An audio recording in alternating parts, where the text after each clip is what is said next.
It all started with a game named the League of Infinity. In a preliminary match, our MC, in fact his game character, is doing a 1 vs 5. Our MC, named Choi Kangen, titled Lucifer, boldly jumped into the enemy territory alone. Everyone believes that it would be difficult to fight off, no matter how strong you are or how skilled you are. Doing a 1v5 clutch is insane. The other players underestimate Kangen, saying that he is crazy to even try to defeat them alone. Lucifer charges straight, in front of the knight, which is playing the tank role of the enemy team. The knight tries to attack with his hammer, but Kangen uses a simple punch and strongly goes for the first kill. Another player tries to attack Lucifer from the back, but he dodges it swiftly and instantly announces his double kill. With these, 2 of the players of the enemy team were killed. But it seems like the 3 remaining players had immediately begun their counterattack. Kangen uses the skill of the character and instantly goes for the 3rd kill as if he is teleported. He is showing some incredible gameplay using his character S skill to its max. He jumps upwards and uses his special finishing move, which shatters the ground, and with that, 5 of the players were defeated. This showcase of fantastic kills is truly unfathomable. 3 years later, in the esports stadium, something unexpected happened. If you want to know what happened to this guy wearing a cup and why is he so pissed off, then we need to look back to the event which occurred 3 years ago. The globally popular virtual reality AOS game League of Infinity. Choi Kangen, who is League of Infinity's #1 world ranking player. 3 years ago, on his way back home after winning the 2nd place in World Championship, unfortunately got into a car accident and was transferred to the hospital. It was just a mild brain hemorrhage, so there was no major concern. But because of that accident, his life took a major turn, and he has ended up falling into an abyss. After that incident, he has lost countless times, and even his teammates blamed him for losing. Everybody told him to quit, and all of them announced that they can't play with Kangen anymore. Even the team manager told Kangen to retire. Instead, he will keep the news of Kangen's body being damaged a secret. Presently, he leaves the team with his suitcase and firmly stands in front of a railing. He sighs as he says that he is pathetic, because he is still not able to get over his disease. But he also wants to play the game again. Then suddenly on the railing he sees something written. He reads, "God loves you." He laughs out of frustration. He says that if God really exists, then saying that he loves Kangen while giving him this shitty life is nothing but a mockery. He curses the God with anger, and suddenly a truck crashes with him. After some time, an immense red ray of light wakes him up, and he finds himself in an unknown, unfamiliar place. He feels strange and wonders whether it's the afterlife.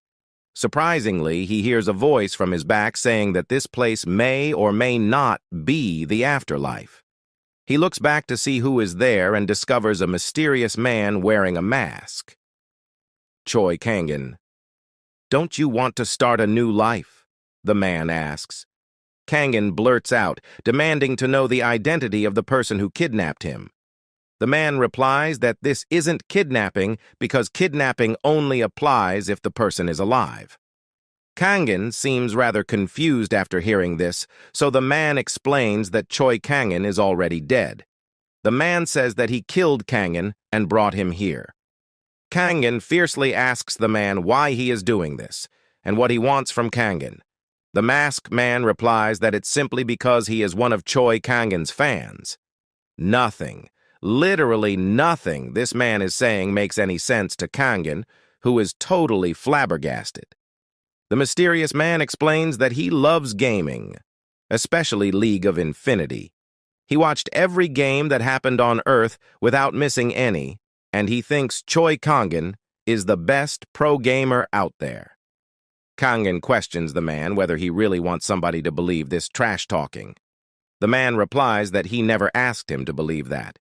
He says that the most important thing is that Kangen is going to receive a favor from him. With a snap of a finger, we see the scenes of the World Championship of League of Infinity, which happened 3 years ago. The man says that he is going to give Kangen a second chance to prove himself. Upon seeing the scene on a screen, Kangen asks, "What is this?" The masked man replies, "It is the timeline of 3 years ago, the event of the World Championship, where Kangen finished second, and also the beginning of his demise. Don't you want to return to that time again and start everything all over again? By achieving the World Championship that you couldn't get 3 years ago? Do you want to rewrite your life?" The man asks coldly and tells Kangen to choose his course of life. Countless questions and theories are weighing on Kangen's mind, but the far most important thing is that if he can start his life again, he will gladly do it in a heartbeat. He repeats that he will do it and fix his damned life. He states that he doesn't care whether he is in front of a god or the evil, he just wants to restart his life. The man claps, saying, "Bravo, bravo." The man states that Kangen is indeed the best maestro he has chosen. He tells Kangen to go back to that world championship 3 years ago and bag the trophy, and he must reborn as the best player ever. Lastly, he says that he will watch over Choi Kangen, so he must become the best player. Presently, we hear someone counting 5, 4 to 1. Kangen looks around and notices that he really came back. Upon regressing 3 years back, he realizes that the person with the mask was telling the truth. Kangen's opponent teases him, asking him whether he is scared of facing them. Kangen replies sarcastically that he definitely is scared. Meanwhile, the announcers are saying that TCD, otherwise known as Team Chinese Dragon, Kangen's opponent team had just ban-picked Ouroboros. Ban-pick means choosing a character to prohibit others from being used. Everyone else has finished selecting their character for the last set of the League of Infinity World Championship, except for Kangen. He was the only one left to pick a character. Our MC has a lot of fans in the stand, and we spot a girl with a banner with Kangen's game username, Lucifer, as she is cheering for him. Kangen's teammate screams at Kangen as he is taking a long time to choose a character and tells him to stop blanking out and choose quickly. Meanwhile, the game commentators also announce that Kangen is the last player left to pick a character. He remembers the last when he played, he had picked a character named Draco, which is Kangen's main character, without knowing what TCD had on their plate. So he thinks to himself about the character he will choose this time. The commentators discuss what his choice might be, as one of them says Kangen might pick Draco because that is his main character, and another commentator says that he might choose another character named Banshee if he does not pick Draco, but he also says that Draco is the best fit for Kangen. When Kangen finally chooses his character, his pick surprises everyone, the commentators, his fans, and the girl who was cheering for him from the beginning. He picks a character called Hong Gil-dong, who is perceived as a weak character in the game. The game announcers announce this on the speakers. His teammates scream at him in anger and in confusion for his choice. And even members of the audience speculate as to why he made such a choice to pick a weak character for the final set of the championship. The commentators discuss among themselves, where one of them comments saying he doesn't quite understand Kangen's pick, and the other commentator says whether Kangen made a mistake because of his nervousness. The girl who was previously cheering for Kangen also looks disappointed. The crowd says minions would have been better than this. They throw insults at Kangen, saying things like he is crazy and he is forfeiting the game before it even begins, etc. Kangen thinks to himself that he has no time to explain his pick and he has no choice but to prove it by the end result. Kangen thinks to himself that up until now, Hong Gil-dong is nothing more than just a troll pick, as both of its pick rate and winning percentage is the lowest. But if this character was properly utilized to its true value, it'll become an overpowering character, and that overpowering skill is only known by Kangen. The skills he chooses again surprises everyone. The commentator says that if even the setting pick is a variety show pick, what on earth is going on with Kangen? His teammate swears at him and asks whether he is determined to lose. His opponents make fun of him, saying Kangen has lost his mind, and he made a troll pick because he knew he couldn't win against them, and another opponent member asks whether he thinks he can win if he picks something that no one has ever heard or seen of, and says he is set to be trampled on today. Kangin's teammate threatens him, saying he will kill Kangin if he is messing around this time. Kangin thinks, even without his opponent saying that, he is going to carry the game. The announcers say that even though it is hard to understand, the players have all made their choices and they announce the World Championship Finals Set 5 begin.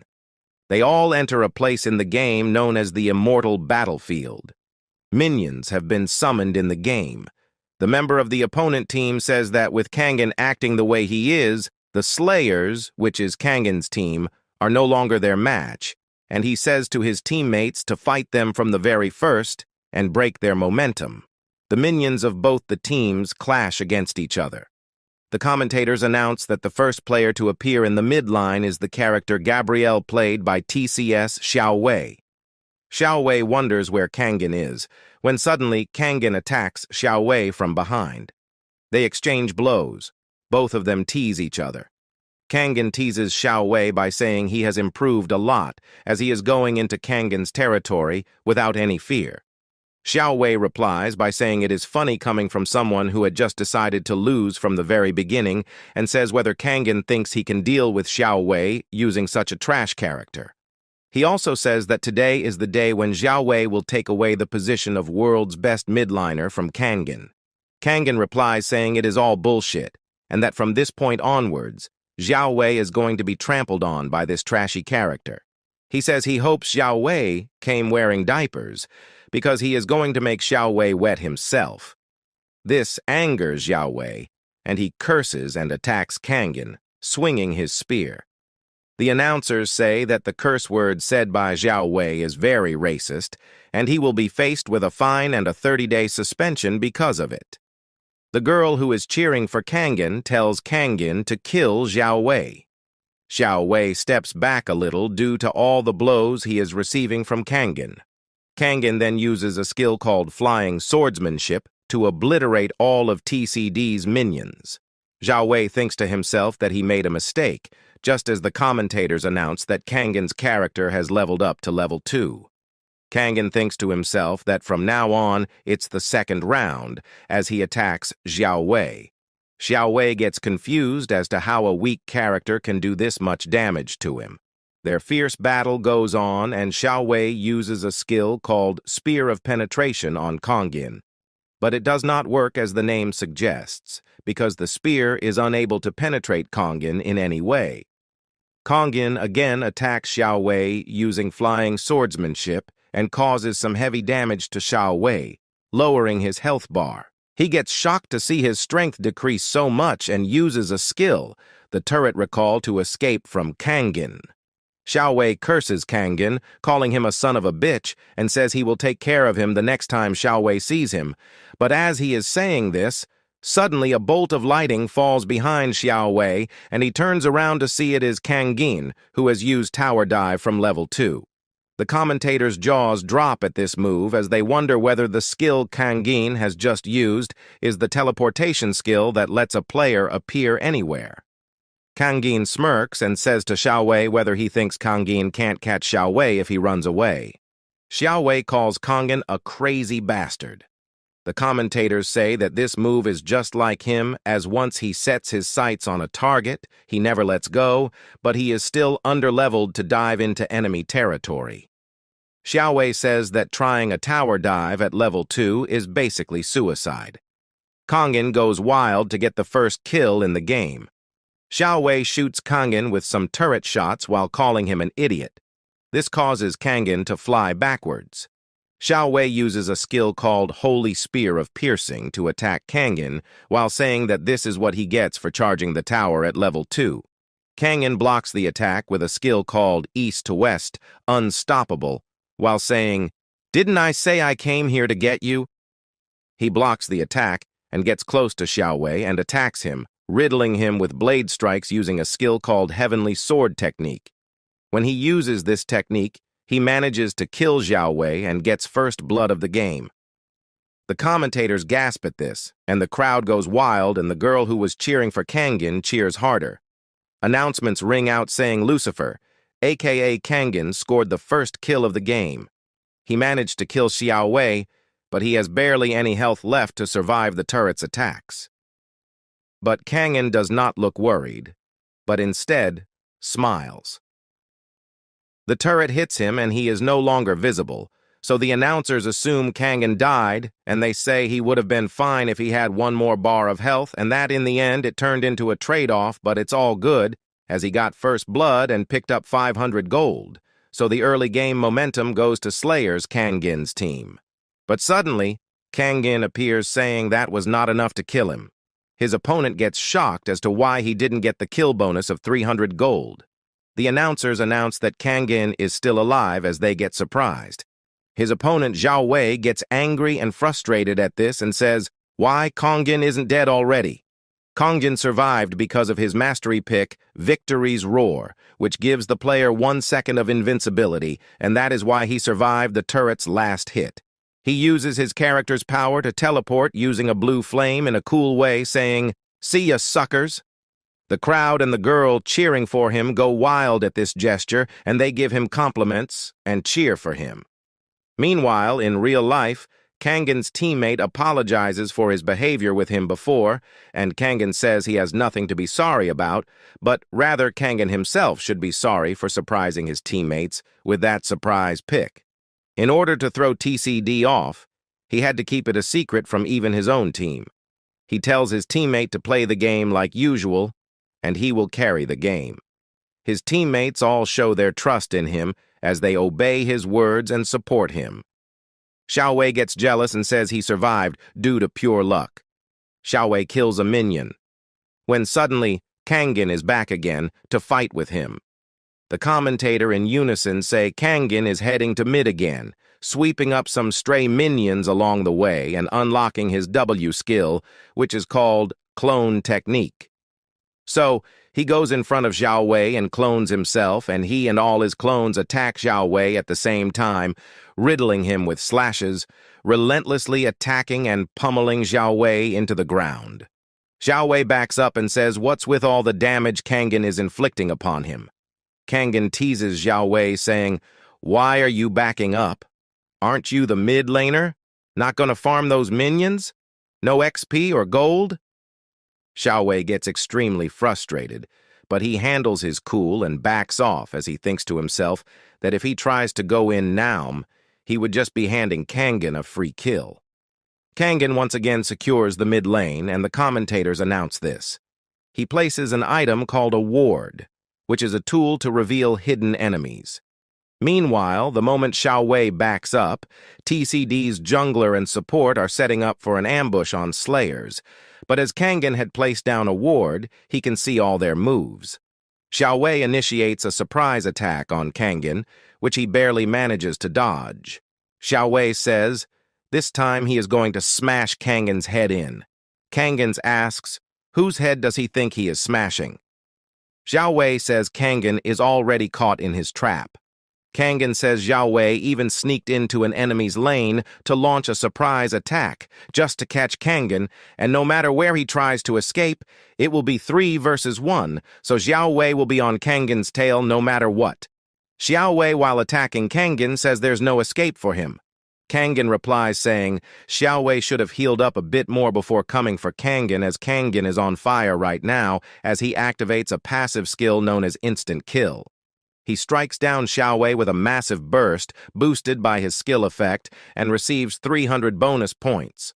But the jungler is targeting Kangen, but Kangen disappears using a skill called Desperate Strike, so the jungler misses his attack. He reappears behind TCD's support and sarcastically says, "Care for a little chat? Just the two of us?" And he kills the support instantly. Kangen single-handedly manages to crush the ambush from 3 TCD players by obtaining a double kill. Kangen says he can see all of his opponent's moves like the back of his hand. Meanwhile, the person with the mask who sent Kangen back to the past is watching Kangen through a glass globe and says Kangen really plays like a demon, and his story shouldn't end this easily, as a hero's tale needs a touch of danger. As Kangen killed the jungler and the support of TCD, the Slayers team uses the chance to go after the lone marksman from TCD. The sniper in Slayers team takes down the marksman, and they extend their lead to 4-0. One of Kangen's teammates compliment him on his excellent gameplay as he wiped out a 3 versus 1 with a double kill and no deaths, but Kangen tells them not to make such a big deal out of it, and he had already told them he would carry the game. However, Kangen's other teammates are not taking as big as of a liking to him. The guy in the mask notices this. Kangen again goes to attack Zhao Wei, and Zhao Wei calls him a crazy jerk and asks him why he is coming after Zhao Wei again and again. Kangen replies he has always been about beating down one target at a time. Zhao Wei attacks multiple times with his spear, but Kangen dodges it every time. Zhao Wei screams at Kangen to get lost, to which Kangen replies saying, he will go, but only after killing Xiao Wei 10 times. He only has to kill Xiao Wei 8 more times to complete his goal. He uses a skill called Justice, served to take down Xiao Wei once again. He obtains 5 kills solo. The crowd goes into a frenzy at this. Kangin and another teammate of his are together in front of an enemy. Kangin asks his teammate whether he trusts Kangin. His teammate says why Kangin is asking this all of a sudden. Meanwhile, his other teammates get jealous of Kangin as they say Kangin is hogging all the glory, and if they end up doing nothing, what will happen to them later? They think that they will be left in the dust, and they will be stuck doing whatever Kangin says, and he might even get them kicked off the team. So they decide to disobey Kangin and attack TCD, who is all over the place now, and they attack TCD without Kangin. The commentators get shocked as they attack without a plan. They all get killed almost instantly. Xiao Wei says they threw the game Kangin had practically won for them. Kangin gets very disappointed at this, as this is the possible turning point for TCD and the Slayer's loss. Kangen's teammates apologize to Kangin for their mistake. Kangin gets very angry and tells them to shut up while calling them trolling idiots, and says he was a fool for trusting them. Kangin gets really angry and absolutely destroys them using insults. The power of words are very underrated. Kangin tells them that the minute he stumbled, they all jumped at the chance to tear Kangin down. He calls them a bunch of washed-up nobodies and tells them to get out if they are only going to drag Kangin down. He specifically criticizes one of his teammates, whose name is Taisik, and tells him he tried to take Kangin down out of pure jealousy. Kangin says he knew what kind of people they all were, but he held on to the hope that maybe, just maybe, things would change. But now all hope is gone, and he is done playing with them all and even playing this game. He uses his skill, east to west, unstoppable. Seizing this opportunity, TCD takes the chance and starts the Bahamut raid. Bahamut is a monster who can be taken down by either team, and that team will get massive experience, gold buffs, and items. TCD risks it all as an effort to pull off a comeback. Kangin alone goes against 5 of TCD's players. Kangin takes down one of TCD's players whose name is TCD Ryu and says all this is getting old and now is the time to end it all. Some people in the audience speculate that even Kangin cannot handle a 5 versus 1, well, actually 4 versus 1, as he already took down one of the members. The girl who was cheering for Kangin hears this and says that the unstoppable Lucifer always wins while hyping up the audience. Lucifer is Kangin's gamer tag. As Kangin attacks them, Xiao Wei tells his teammates to forget killing Bahamut and to take down Kangin first.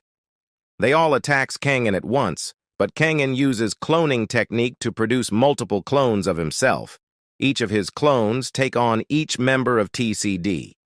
He decides to take on the target with the lowest health, which is the marksman of TCD. He uses his passive skill, called Instant Kill, and slashes the marksman.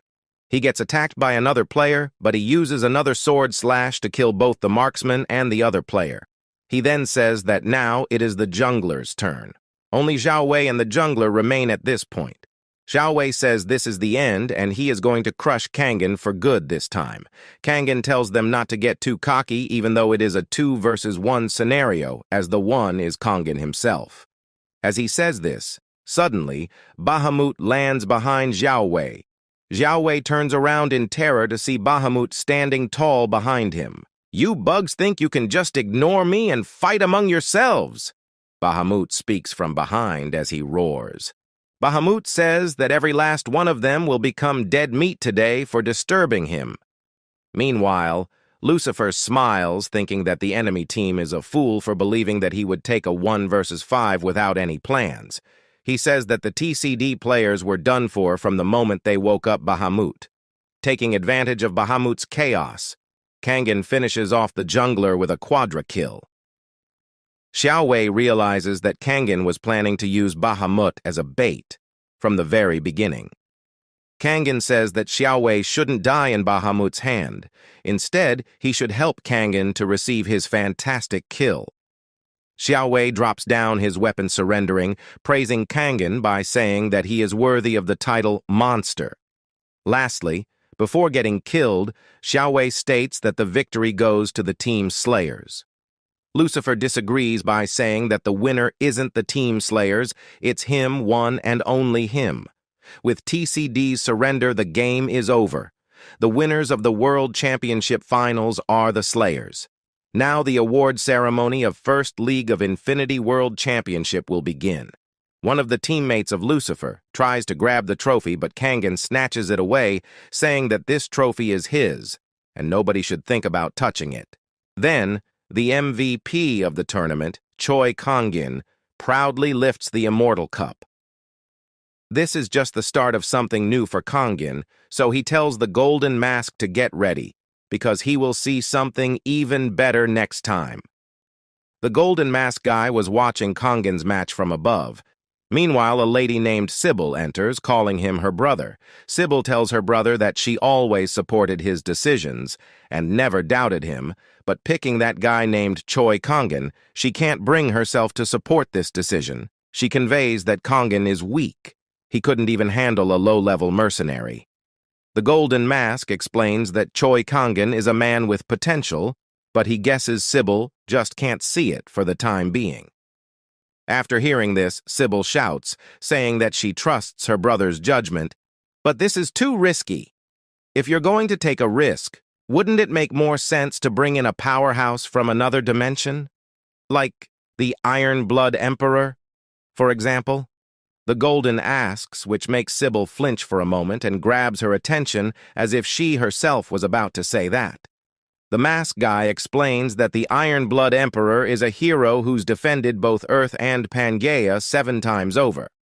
The ultimate demigod and ruler, someone Choi Kangin couldn't even compare to right now. But bringing him here isn't just risky, it's practically inviting disaster. But why? Couldn't we get his cooperation if we offered him what he wants? Sybil questions abruptly. Her brother replies that they can't give the Emperor whatever he wants because the Emperor has created his own world. So what could a person who has created his own world would want? Money, fame, and power. The Emperor has achieved all of it. Lastly, they just have this world to offer. Were you thinking of handing over this world to the Emperor, my dear sister? The guy asks. More importantly, the Golden Mask says that even if they summon them, all the power holders wouldn't move according to their plans. After understanding the situations and consequences, Sybil apologies to her brother. The Golden Mask explains that the reason he chose Choi Kangin is because Kangin is different. He's young, he's got ambition, he wants to win and keep winning, to reach the top, and because he's trying to rebuild his life after hitting rock bottom, he'll follow their lead without questions. On Earth, on the stage of the World Championship, Kangin says thank you for all the support he has got so far. Moreover, he is happy to stand here as the victor. He says that he has an important announcement to make. He announces that as of today, he is leaving the Slayers team. This announcement shocked everyone. What did he just say? All of them shout at the same time as they are totally flabbergasted. After the end of the tournament, the coach of the Slayers shouts at Kangin for creating such a huge scene on the stage of the World Championship. He says that Kangin should have talked with him first before making this decision. He says that he knows Kangin is not happy with how things are going on the team, but he doesn't have any right to do things like this either. Kangen replies that there were countless times when he tried to talk with the coach, but the coach always ignored him, so this time he ignored the coach. The coach's attitude and countenance takes a 180-degree after realizing the fact that Team Slayer may lose his one and only ace player. So he decides to become soft and offers to double Kangen's salary, and he will get the championship bonus. In addition, the coach will let him take charge of the team rebuild. "Do you have any idea how much it'll cost you if you leave now?" the coach shouts, and his attitude again changes. Kangen replies that the coach can take all the bonus and prize money of the World Championship, and that should cover the cost. The coach gets furious as he says that he will not let Kangen join any other teams with his connections, and he will make sure that Kangen never gets to play pro again. The moment Kangen is about to burst into anger, the gate opens and a lady enters. After entering, she states that she will like to have a chat with Mr. Choi, also known as Lucifer the First World Championship of League of Infinity. Kangen perceives that the woman standing in front of him must be a VIP as she entered the player's waiting room as if it was nothing. The coach calls this woman the chairwoman. "Chairwoman?" Kangen repeats. The coach shouts at Choi, telling him to greet the chairwoman properly. The coach introduces that she's the chairwoman of Balboa Games, the company that created the League of Infinity, and she is known as Eva Grinnell. Eva ignores the coach as she says that it's enough with the formality. She says that she would like to have a conversation with Mr. Choi for a moment. Kangen firmly declines, saying that he is busy. Eva Grinnell smiles as she expected that it will go like this, since she is talking with the world champion. She states that they are arranging a private plane for Kangen to return to Korea immediately, and it's just for him. Moreover, she says that until he arrives in Korea, he will have VIP services, including bodyguards. With that, he won't be interrupted by other people and be able to travel safely and comfortably until he lands, so she tells him that she will provide him with all of these facilities if he agrees to spare just 5 minutes. These privileges successfully grab Kangen's attention, as he thinks that if the chairwoman and really did what she said, then he believes he won't be hit by that car again. After thinking deeply about it, he decides to agree, and they both sit on the sofa with a cup of tea. Eva Grinnell explains that the reason she asked for a meeting with Mr. Choi Kangen was because of that bombshell announcement he made at the prizing ceremony. While lifting the cup, Kangen asks whether he made a huge fuss at the prizing ceremony. Eva smiles as she speaks that the prestigious title of the winner of the first ever world championship to this game, but then that person is announcing his departure from the team. At the prizing ceremony is not an ordinary thing to happen. So as a chairwoman, it is her duty to grab and ask what Kangen is going to do from now on. Eva says that for someone who had just ascended to the top of the world, then retired immediately after, is an absurd thing to do, unless that person is crazy, of course. But after some thoughts, she realizes that Kangen hasn't signed any contract with another team in advance as well. She asks whether Kangen is thinking of forming his own team. In addition, she says that she assumes that Kangen had thought about doing this for a long time. Choi Kangen expected that as a chairwoman of a company. She can literally see through things. He thinks that he couldn't achieve his dream before his regression, but he can now. He decides that with those 4 people in his mind, he can definitely form the strongest team ever. He says that he is going to form his own team, and he has already decided on the members to recruit. Moreso, he states that League of Infinity is just starting, and from now on, there will be rookies with scary talents joining in as well, but he wants to build a strong team with strong skills. As a defending champion, he doesn't think he can just give up that spot. The chairwoman Eva Grinnell was completely dazzled while listening to Kangen's point of view. Eva praises player Choi Kangen by saying that he is brimming with the passion of a champion, although she is not sure if that passion is a professional passion or just something to just satisfy Kangen's competitive spirit and fighting desire. Eva thanks Kangen for lending his precious time. She tells him not to worry about any problems regarding the breach of contract. She will address the penalty issue with Balboa Games, but she will also ensure that Kangin wouldn't face any setbacks in the future. Lastly, Eva walks while saying that she will only watch over Kangin without interfering. That is to see how long he will be able to save that Lucifer title. Kangin thinks that it doesn't matter whether she is a spectator or a gladiator slave from the Colosseum because he will make full use of what he has. He is determined not to repeat that damned life again. Suddenly, some shadows began to appear from beneath the ground and start to grab him. He wonders where he is going this time around. Was going back to the past not enough of a fantasy? He asks. He lands on a plain grass field, also known as a battle arena, and discovers an orc in front of him. As Kangin is trying to fathom the situation, the orc immediately tries to attack with the axe. Kangin makes a run to buy some time, and surprisingly enough, an information window pops up in front of his face. It's a regular quest. The quest tells him to defeat the orc gladiator named Guntrak. It also states that this quest's difficulty level is low, and he will get 300 points of experience, but the time limit is only 30 minutes. Kangin says that he is going to die, for real this time. The audience cheers for the orc and tells Guntrak to kill the skinny human. The orc named Guntrak tells Kangin to fight instead of running away like a rat. Guntrak swings his axe towards Kangin, but Kangin dodges it successfully. Guntrak tells Kangin that he has no gladiator's pride. The reason why Kangin is here fighting the orc is because of the golden mask. The golden mask, while watching the match, states that Kangin's heroic tale won't be so boring, and this is the price he has to pay in order to go to his past. Guntrak calls Kangin useless, while the audience tells the orc to kill the human again. They shout that this human is worth nothing since he only runs away. After hearing all of the audience's cruises, Kangin gets extremely furious and fearless. He tells the watcher that they have no right to judge his worth. Some past memories come into Kangin's mind. Kangin shouts that he has been struggling in despair and was trying to live a proper life after getting a miraculous opportunity. So after hearing people calling him and his precious life useless, he can't take it any longer and decides to fight.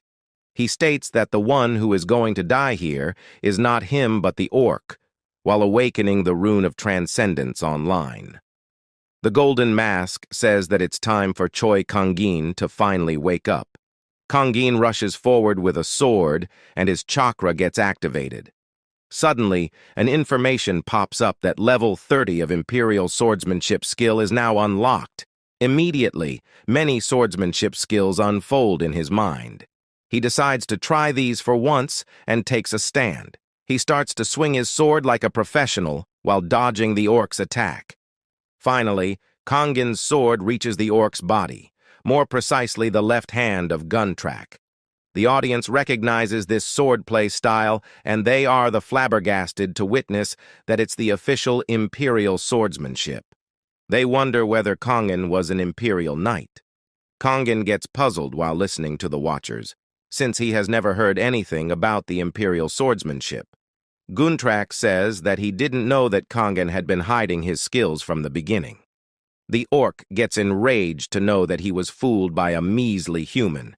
He runs towards Kangin, and this time he is determined to make sure he kills the human. Guntrak starts to throw many punches at Kangin, but Kangin swiftly dodges all of these as if it's nothing. He perceives that the orc's movements are so simple, and the most advantageous thing is that the orc is not equipped with any weapons. He predicts that he can win this if he plays well. Guntrak grabs Kangin by the shoulder and gives a headbutt. Kangin couldn't shake it off because the orc's strength is superior to his. Then Guntrak grabs Kangin's neck and makes it hard for him to breathe. Kangin starts to lose his senses and wonders whether this is the end for him. Meanwhile, the golden mask's voice reaches Kangin's ears. "Are you going to end it like this? I gave you a chance, but you're so pathetic, are you? If you die here, then who will take care of your family?" the golden mask asks. These questions wake Kangin up. He says that he can't die here for his mom and his little sister. His chakra of destruction activated, which increases his strength. He jumps and delivers a headbutt to the orc with immense strength, which makes Guntrack fall to the ground. Kangen starts to walk towards the orc, telling him that he has messed with the wrong person. He sits above Guntrack and delivers countless punches.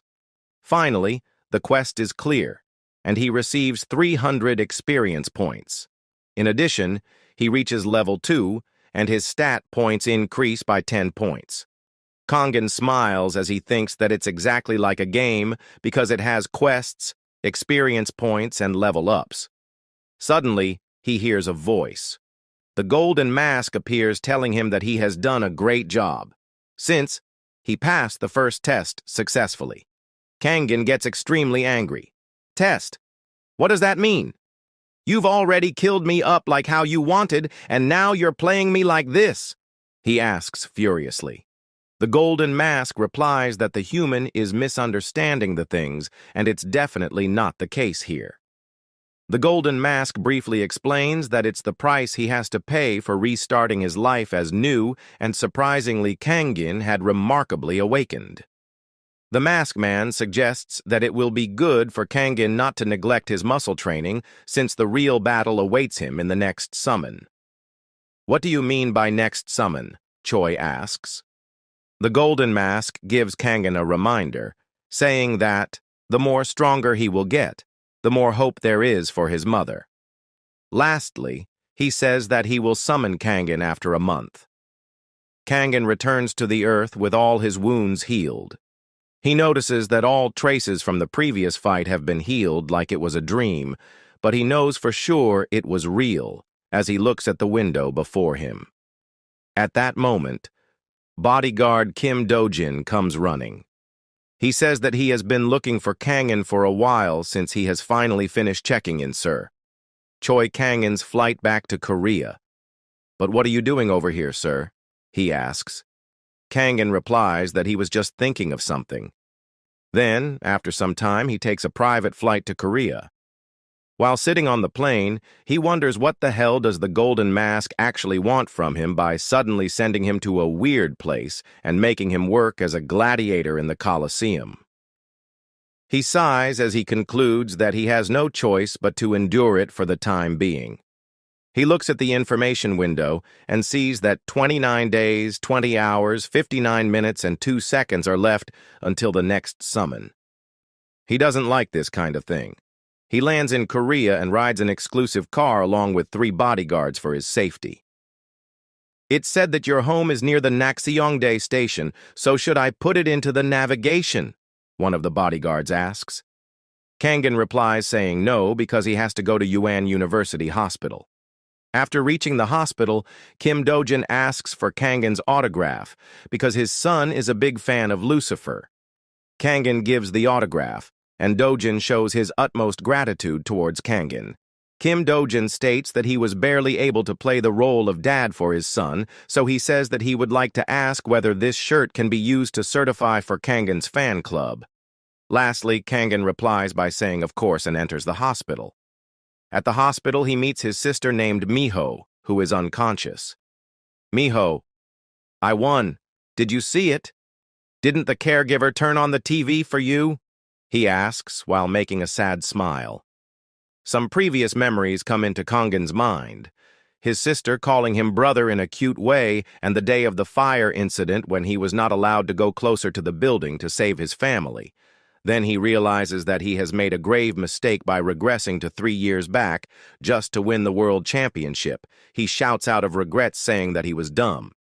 He should have gone back to the day of that accident 5 years ago. He calls himself foolish and selfish. He holds his sister's hand and notices the same light, the one that flowed through his body while in the Colosseum. Then he receives a mail from the Golden Mask. The mail goes like this. To my dear persona, Choi Kangen. Don't blame yourself. The reason why you weren't able to think about your family was because I pushed you to. It's not because you're a selfish person. Choi Kangen, you more than anyone else I've known of cherish and love your family the most. The Golden Mask says that Kangen now has the omnipotent energy, named the chakra. Kangen wonders whether the Golden Mask is referring to this light. The masked man states that this energy is enough to treat his mother and little sister. This is the best gift that he can give to Kangin, and he hopes with the chakra, Kangin will be able to treat his sister. Kangin thinks that if this power has the energy to treat his sister, then there's no reason for him to hesitate. He starts to treat his sister with chakra. In the meantime, a nurse walks through the corridor of the hospital where Kangin's sister is admitted. She is frustrated at someone named Dr. Kim, who probably said something mean to her. She curses Dr. Kim, saying he thinks of the nurse as emotional trash.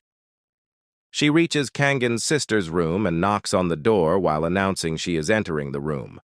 Although no one is probably listening, she thinks to herself. She enters the room, and what she sees next makes her drop the tray she has in her hand. She sees Kangin using some kind of magic on his sister. Kangin uses healing chakra, which heals wounds, regenerates damaged skin cells, nerve cells, and even skin tissue, and is the highest among healing abilities. Using this consumes 5 chakra per second, and the chakra consumption increases according to healing amount. Using any chakra consumes a lot of stamina, so as he is using this healing chakra, Kangin feels like he is running a 100 meters speed run. The nurse gets shocked at the sight she saw in the room. Kangin is constantly using up chakra and feels as if he is almost at the limit, but decides to keep going. His sister wakes up and calls out for Kangin, calling him Appa. They both hug each other. Meanwhile, the nurse is still standing at the door and gets very confused at what happened. The doctor examines Miho, Kangin's sister, and says she had a miraculous recovery. He said that Miho's destroyed brain and nerve cells were regenerated on their own, which is something miraculously beyond what modern medicine can explain. The nurse who had seen Kangin use the chakra tried to express herself to others, but no one believed her even if she told them about it. Kangin says to himself that he was able to heal his little sister using his strength. But total cure will not be possible at the level he is at. If he levels up, he will be a lot stronger than how strong he is now, and he will be able to cure both his sister and his mom. Kangin takes Miho outside in a wheelchair. Miho thanks Kangin and says he must have been through a lot in all this time. Kangin says it's okay, and he says to Miho that he will make sure to cure Miho and their mom, and then they will be able to reunite AMD Live happily together again. Miho says she is okay with that. And after that, she questions Kangin what he will do now as she heard that Kangin had left his team. Kangin replies, saying he is going to form his own team, so he is currently looking for someone to help. He says, a team isn't just made up of players. First of all, in order to solidify the team's foundation, a manager is needed, and it has to be a competent manager that will do anything necessary for the team, such as promotion activities as well as attracting sponsors. Suddenly, someone screams out, "So you're here!" It is the nurse. She screams, saying, "I'll definitely have to find out the answer today. Mr. Choi Kangin, tell me quickly, what was that magic you used from your own mouth?" Ever since she had seen Kangin use the chakra, she had been bothering Kangin in a similar way. She tells Kangin to hurry up and tell her, and tells him to stop thinking about running away from the matter again. Kangin acts, saying what on earth the nurse is talking about, and says she reads fantasy novels or webtoons a little too much to believe in magic, and says Kangin is just an ordinary pro gamer. The nurse gets frustrated and asks whether he is going to keep on doing the same thing, changing the topic. She then says that her brother is an esport team's coach and says whether Kangin has ever heard of Lee Haekol. Kangin gets shocked to hear the name. The nurse then says that since Kangin said he is a pro gamer, she will find out his real identity through her brother. Kangin goes close to the nurse and reiterates the nurse's words, asking her whether she really said Lee Haekol is her brother. The nurse nervously asks why he is like this. Kangin tells her he wants to meet Lee Haekol and tells her to deliver this message to him. In the next scene, Kangin is sitting in a cafe. A man enters the cafe and exclaims whether player Kangin is present in the cafe. Kangin signs back to the man, signaling him to his table. The man goes up to the table and apologizes to Kangen for being late. Kangen says it is fine. They both shake hands, and the man, Lee Haekul, says he has heard about Kangen a lot from his little sister, the nurse, and once again apologizes for being late. Kangen introduces himself saying he is Choi Kangen and says he is pretty sure Lee is quite busy as he is a coach. Lee slightly smiles and says he is not sure someone who tore their team apart would be considered a coach, referring to himself. He then asks why Kangen had asked to meet him. Kangen says Lee Haekul is terrible at anything related to games, like understanding the game itself, discovering talented players, or training them. But his true worth is in the management.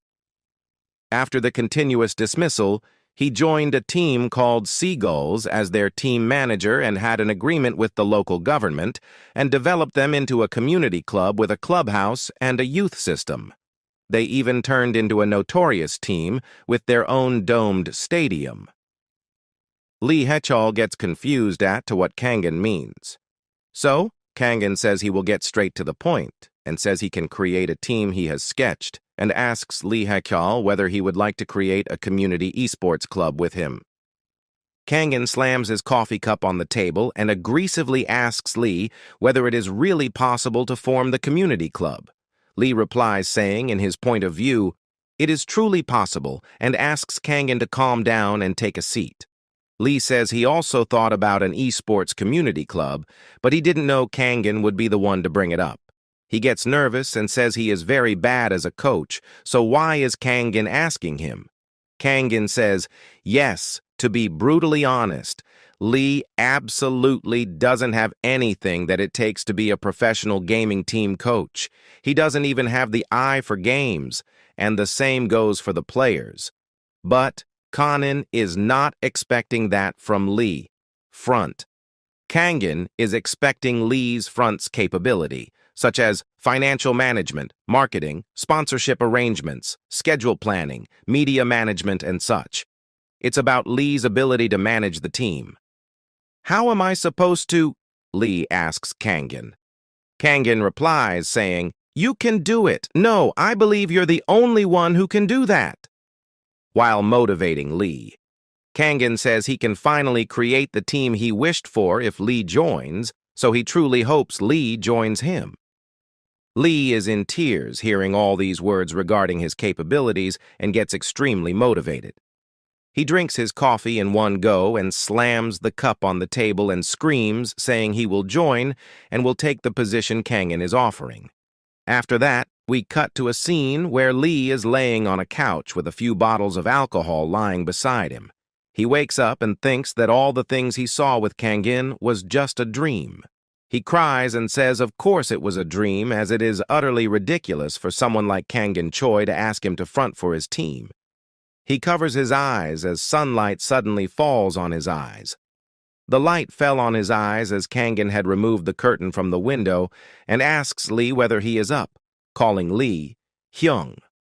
Lee gets confused as to why Kangen is calling him Hyung and asks where they are. Kangen asks what Lee is so surprised about and that they are at Kangen's house.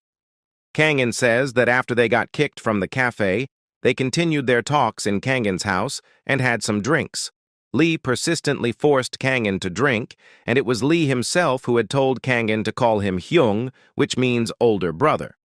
Lee apologizes, saying he was happy, which led to all this happening.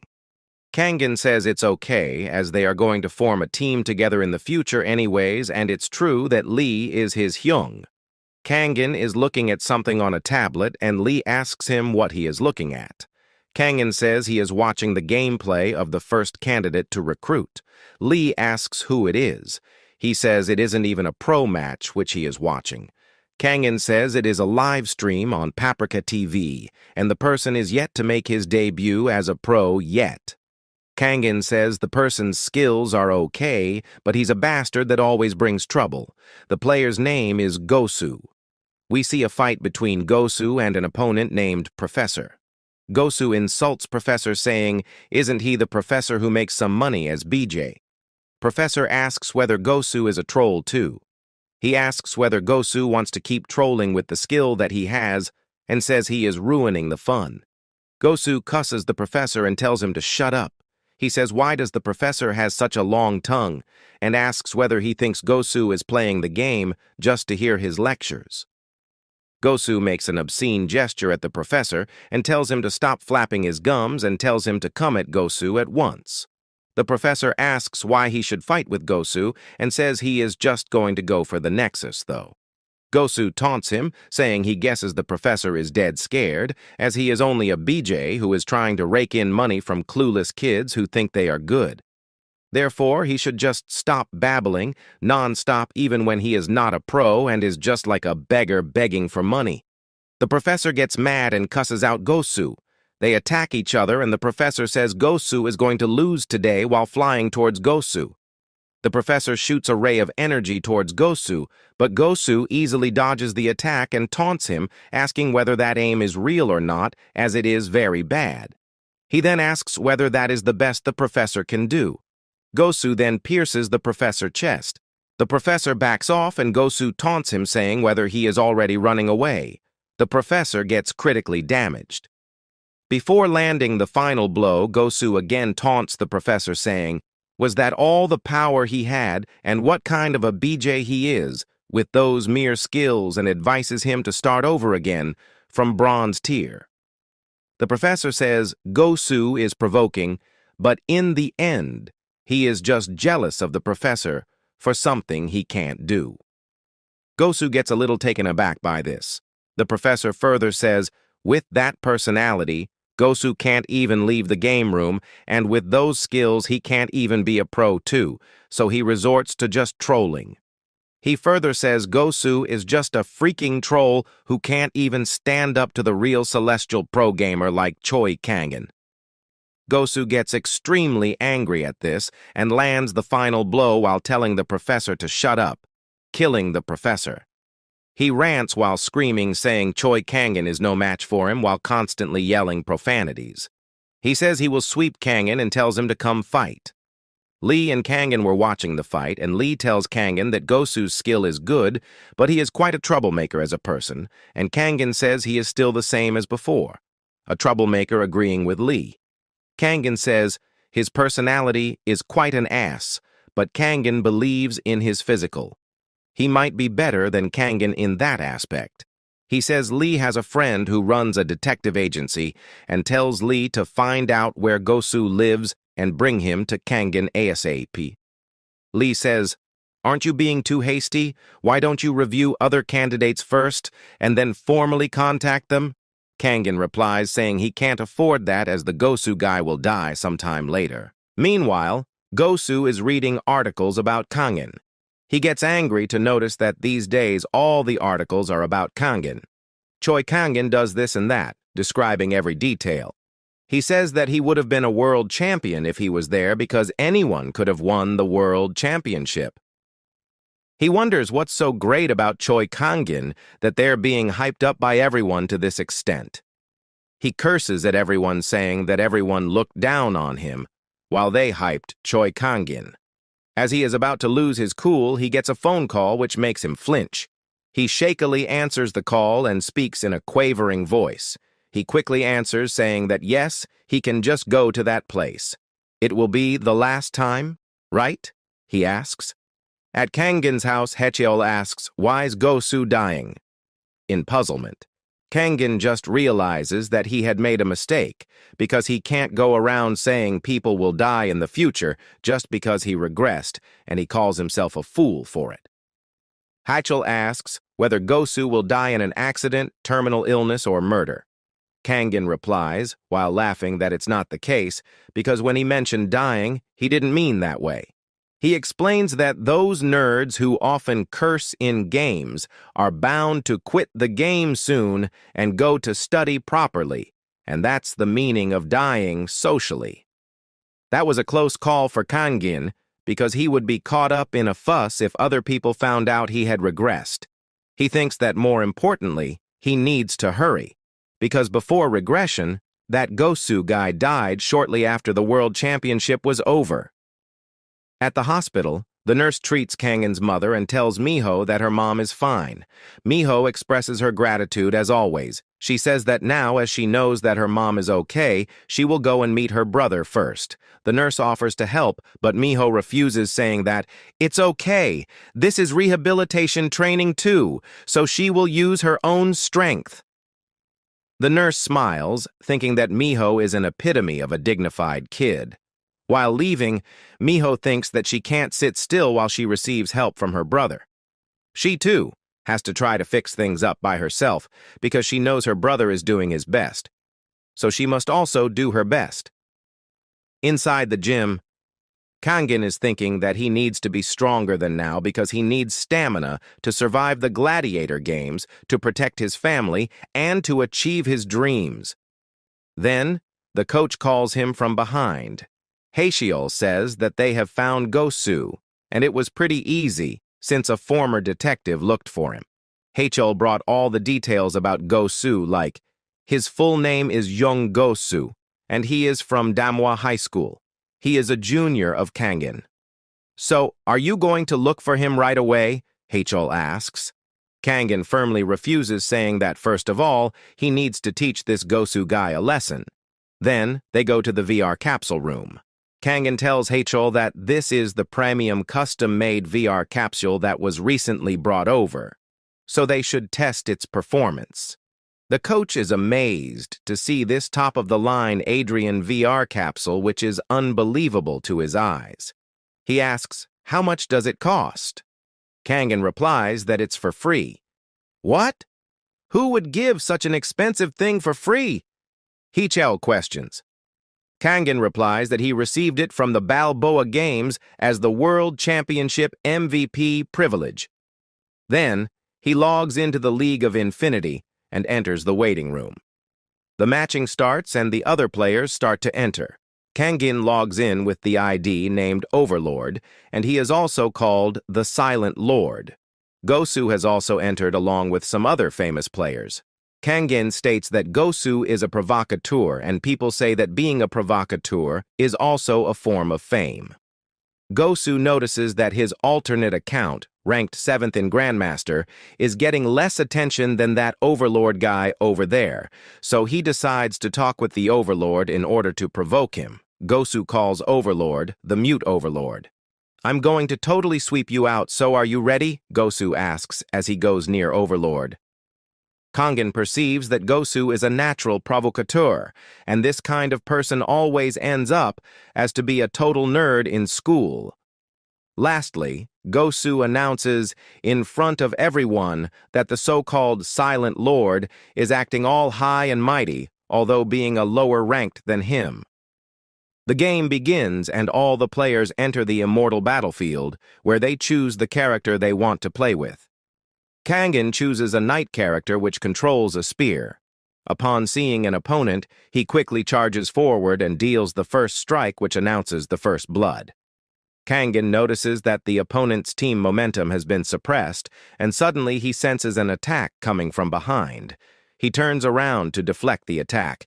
Gosu appears with his chosen game character, declaring that Overlord is going to die by his hands today. Overlord speaks, telling Gosu that he has come at the right time. Gosu gets surprised to hear that the Overlord, who is also known as the Silent Lord, because he never speaks, but now he is speaking for the first time. Overlord says that he had some matters to deal with, but now he wants to ask a question. "I heard that you went around saying you're stronger than Choi Kangen. Is it true?" He questions. Then, Overlord states that he is also fucking stronger than Choi Kangen, so they should see who is more stronger. Kangen thinks that saying that he is stronger than Choi Kangen won't be a lie because he is Choi Kangen himself. "You and I, do you want to see who's stronger? Troll Gosu?" he asks in order to provoke Gosu, and he is successful because in mere moments, Gosu bursts into anger and rushes to attack. A rushed attack clearly shows that Gosu is pissed. How'd he even climb to Grandmaster with this reckless, emotional play style? Kangen wonders. But soon enough he gives Gosu credits for his good reflexes, because whenever Kangen tries to attack, Gosu dodges it. Upon capturing Kangin, Gosu screams that he will make Kangin a dead meat today. Kangin, on the other hand, confidently speaks that Gosu is all brawn but not brains, while he makes use of a skill named Big Leap, which makes his movement even faster. Kangin launches a critical hit which his opponent can't dodge, but he stops attacking all of a sudden. Kangin tells Gosu to come back when he is all grown up, because right now it's boring to play with him. Gosu can't stand the act of pity and looking down upon, and when he realizes that Kangin is letting him go on purpose, it makes Gosu insane. Gosu enrages and goes to attack Overlord once again. Meanwhile, some watchers are commenting on Gosu and Overlord's fierce battle. Kangin again tells Gosu that he has no brains because he is charging in right onto the debuff zone. Kangin acquires the victory banner and the debuff skill only affects Gosu. Due to that, his stats weaken and once again Overlord delivers a critical blow. Gosu gets angry to see that he is losing to a slow mid laner. "Didn't you say Choi Kangin was trash? If you can't even beat me, what makes you think you can stand a chance against Kangin?" Overlord asks. Moreover, he says that he expected something great from the so-called Gosu, but now it seems it's just a letdown. Kangin notices that Gosu fights like a rage-driven maniac, and it's like as he's fighting with some deep-seated grudge. With Gosu's amazing skill, people will often think that he'd be more composed, but instead he plays this game angrily. Kangin wonders what might be the reason behind this. Then, Gosu starts to curse Kangin and also brings his family into it.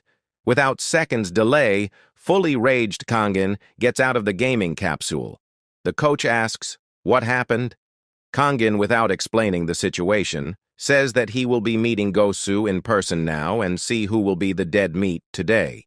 Meanwhile, inside the game, Gosu figures out that Overload has quite due to rage. He laughs as he thinks that Overlord can't handle a little trash talk. Still, he recognizes Overlord as an excellent player whose every skill matched the situation perfectly, and there was no delay in the way he played. He realizes that Overlord's playstyle is almost like how Kangin played in the World Championship. But then, he thinks that a World Champion shouldn't be here on a Smurf account. Instead, he is probably off celebrating his win. He decides to push forward in the game since Overlord has rage quit. At the same time, Kangin is using navigation tools from his phone to search for the 4th Street around Manhwa and finally reaches the destined place. He didn't realize Gosu lived in such a rundown place like this. As Kangin walks the stairs, he realizes that living somewhere like this would probably turn anyone into an angry mess. And when he thinks of it, Gosu really played like he was weighed down by something. Kangin perceives that Gosu might be a timid high schooler who uses gaming as his only escape in a place like this. Inside the room, Gosu is kicking the VR capsule out of frustration. He is frustrated because, according to him, all the players quit when he is actually trying to play right. But in the midst of all of it, he starts to feel lonely.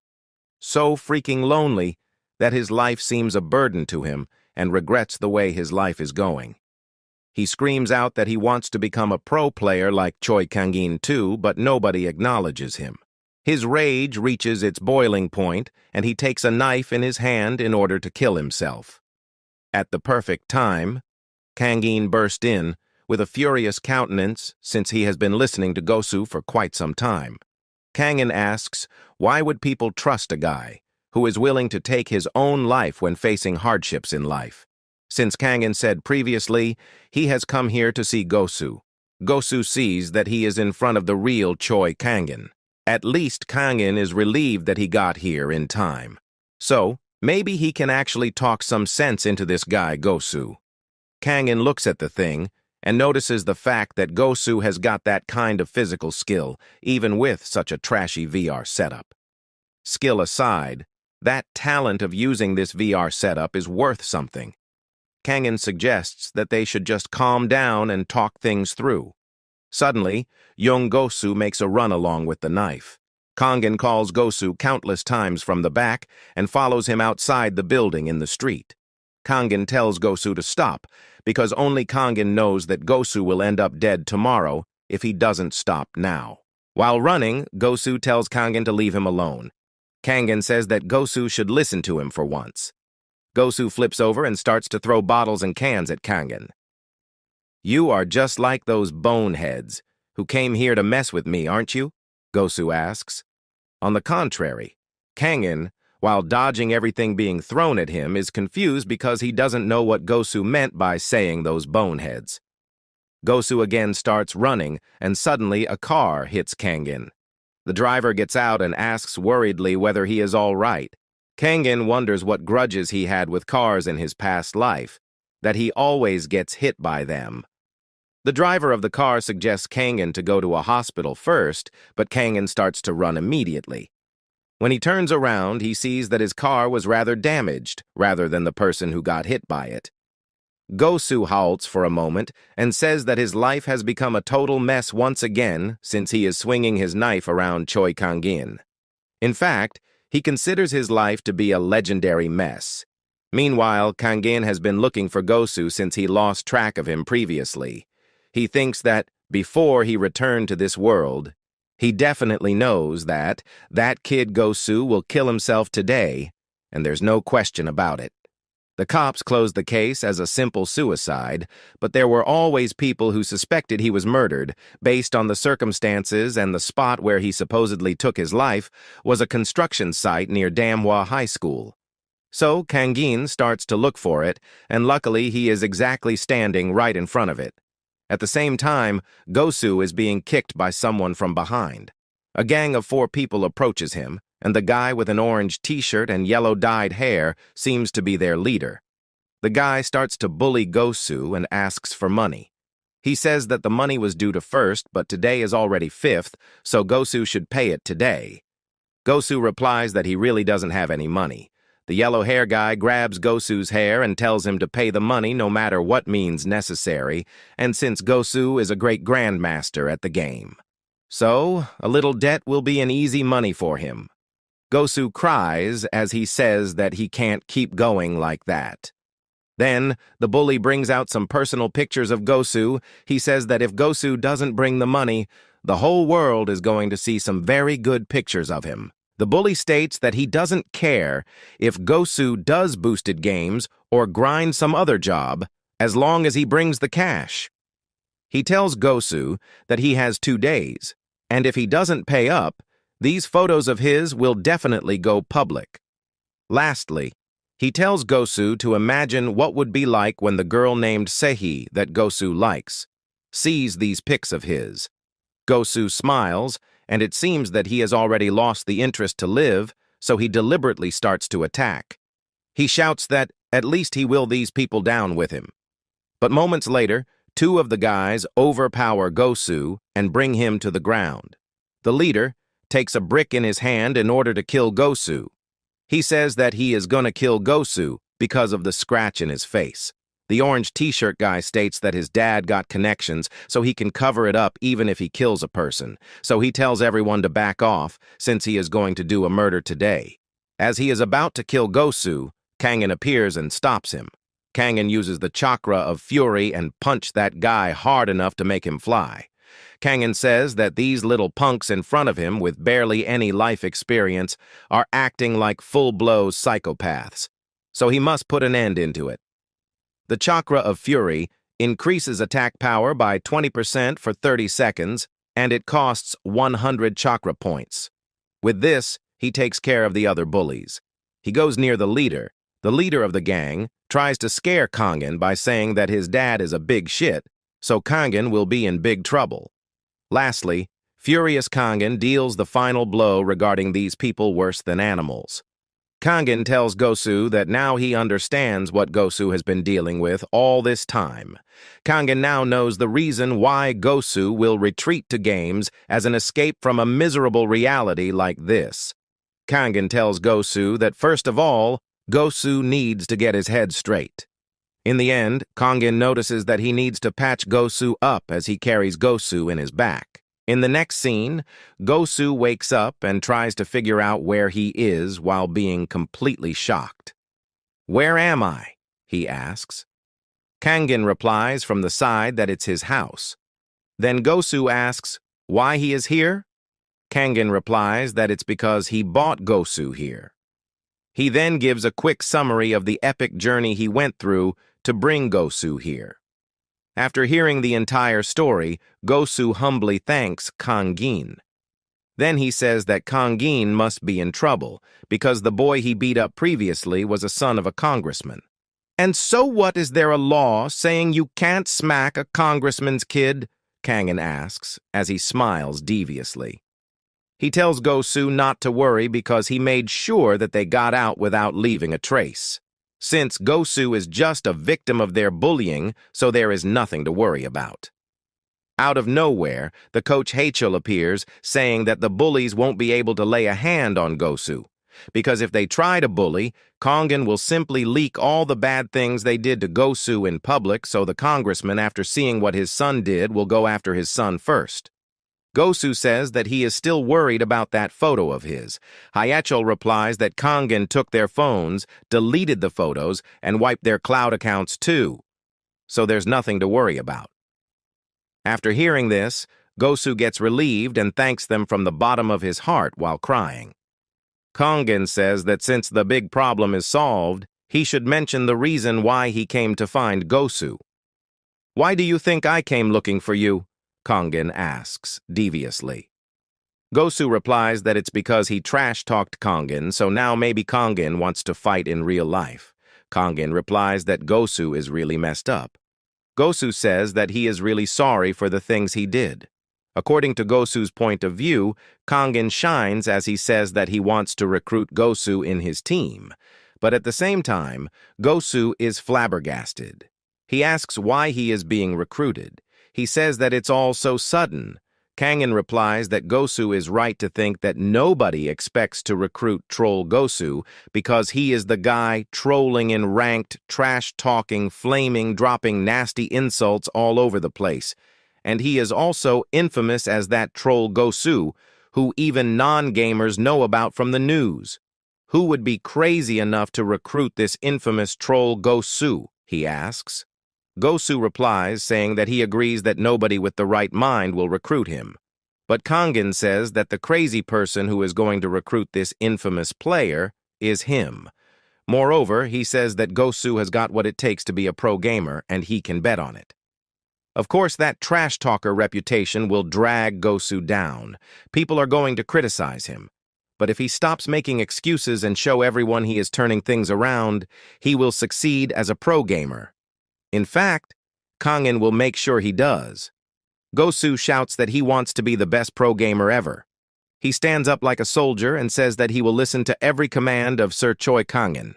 Then, Kangen takes Gosu to the gym to make his stamina level perfect to do gaming. "Why do I have to work out because of gaming?" Gosu asks.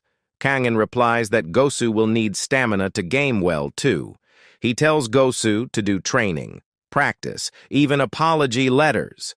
Kangen's phone starts to ring. He picks it up and sees that it's Hachel. Hachel speaks that he has some great news. He says that last night he grabbed a drink with Coach. "Oh, Coach, oh! You mean Obayongji? The top-tier coach?" Kangen asks. Hachel replies, saying yes. "That guy tried to recruit Venus, but she turned him down. 200 million. He offered her 200 million won for her salary. But still, Venus turned him down. Gosu asks whether it is the Venus he knows. Kangen replies saying, "Yep, it's the top-ranking streamer, Venus. She's one of the best support players who ranks around Master 2, and Gosu even managed to pick a fight with her, saying all kinds of stuff." Gosu replies that he is sorry. He was out of his mind back then, and he regrets it deeply. The coach is offering 200 million to a rookie who's not even Grandmaster yet, and she still turned him down. "Isn't it wild?" Hachel asks. Kangen replies that it's something obvious because if it's Venus, she wouldn't budge for 200 million or even 2 billion. Both Hachel and Gosu are concerned about how Kangen knows about this stuff. So Gosu asks Kangen whether he is friends with Venus. Kangen says that he has never met her, but he has his ways, and lastly, he tells Hakiol to do a favor for him. He asks Hakiol to find where Venus is, just like how he found out about Gosu. In the next scene, we see a dark room and a girl wearing a hoodie, which hides her face. The girl is crying, saying it's not her fault for some clueless people who run their mouths wild. Then, we see a message on her phone from the coach Obyongji, which means this person is Venus, and her real name is Sina, as the message refers to Ms. Sina. The message compromises that if the salary is the issue, they are willing to speak with the higher-ups to increase it to 250 million won, and if it's still not enough, they can add a win bonus. That way, Ms. Sena will get up to 300 million salary. Lastly, it states that their team is eagerly waiting for her reply. She says that she will never be able to become a programmer. Meanwhile, Kangen thinks that it's his lucky day since they are already tracking down Venus. Then, suddenly the window appears because the Golden Mask has sent a chat request.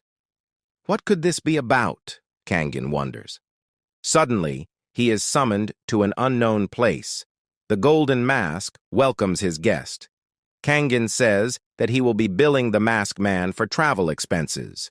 The Golden Mask replies he will pay it in chakra as promised. Then Kangen asks, why is he being summoned here? The Golden Mask says that there's something that he wants Kangen to check out.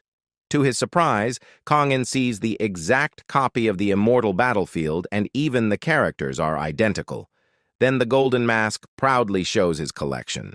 So, impressive, isn't it? How's my collection? Aren't you in awe? He asks. Kangen thinks that this guy in front of him is a total geek and a hardcore one at that. He asks whether he was brought here just to see this collection. The Golden Mask replies that even he wouldn't waste someone's time like that, and I called Kangen here because he needs advice on a strategy he has been wanting to test out. He wants to know the insight of a League of Infinity champion. Wait, don't tell me you've been playing this all by yourself? Kangen asks. The Golden Mask replies that it's like Go, or chess, or checkers.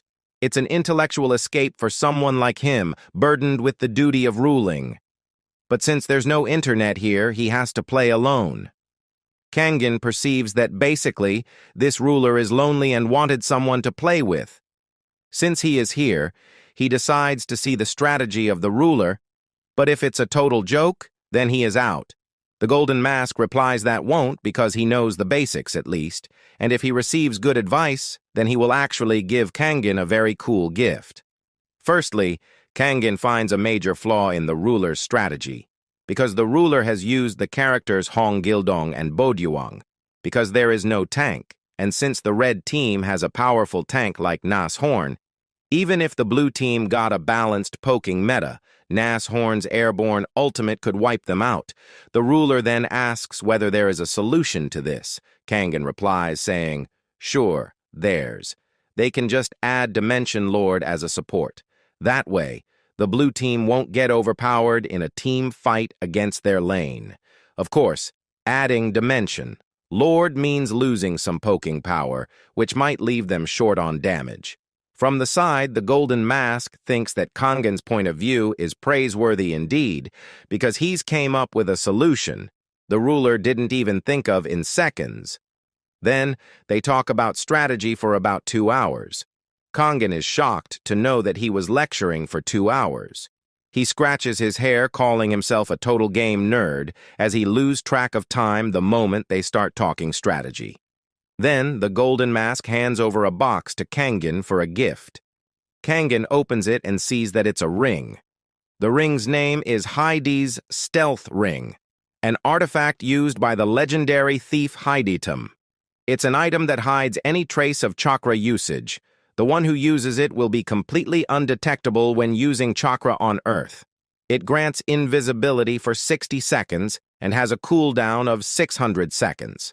After that, the Golden Mask gives Kangen an energy core that will boost his total as the payment of his travel expenses. He tells Kangen to swallow it and it will chakra on its own. The ruler states that today was truly enjoyable, and lastly, he says that the ring's ability has a command phrase to activate. Kangin can activate it by just saying the word hiding. Kangin comes back to Earth, with his chakra capacity being increased and gaining 350 experience points. Due to XP, he levels up. He thinks that since he got this gift, he should try it. So he goes straight to his sister Miho to do a quick healing session. He activates the healing chakra, and when he is done, he tells Miho to try moving. Miho tries moving and sees that she can stand up, but not perfectly. Then, both brother and sister cry tears of happiness. Kangin says that next time he will heal her perfectly and try to heal their mother too. The nurse again has seen Kangin performing the healing session. Inside the car, Kangin notices that Venus has blocked his number 2. Hacheol asks whether it has to be specifically Sena because there are other skilled supporters. Kangin replies that it's true, there are lots of supports better than Sena, but it has to be her because Park Sena isn't the type who specializes in 1 or 2 heroes. She's versatile, great with all kinds of heroes. She has a wide hero pool. So what's the advantage? Coach? Kangin questions. The coach answers that then it should be in the field of meta because she can adapt no matter how the meta changes. Kangin says that exactly it. Whatever the new trends are, she'll quickly adjust and handle it. Plus, the opposing team won't be able to predict which hero Park Sena will pick. They will have an edge right from the draft phase if they recruit Park Sena. They reach Sena's staying location, but they are thinking whether they should barge into her place or not because it could backfire. More importantly, it's not exactly cool for 2 guys to show up unannounced at a woman's house. As they are thinking about what to do, they hear a loud shout saying to stop this. A streamer has found out Sena and Current, filming it telling his subscribers that he has finally tracked down the mysterious gaming streamer, Venus. Sena tells him to stop filming, but the streamer wouldn't budge because he is dead adamant to reveal the mysterious gamer Venus's true identity.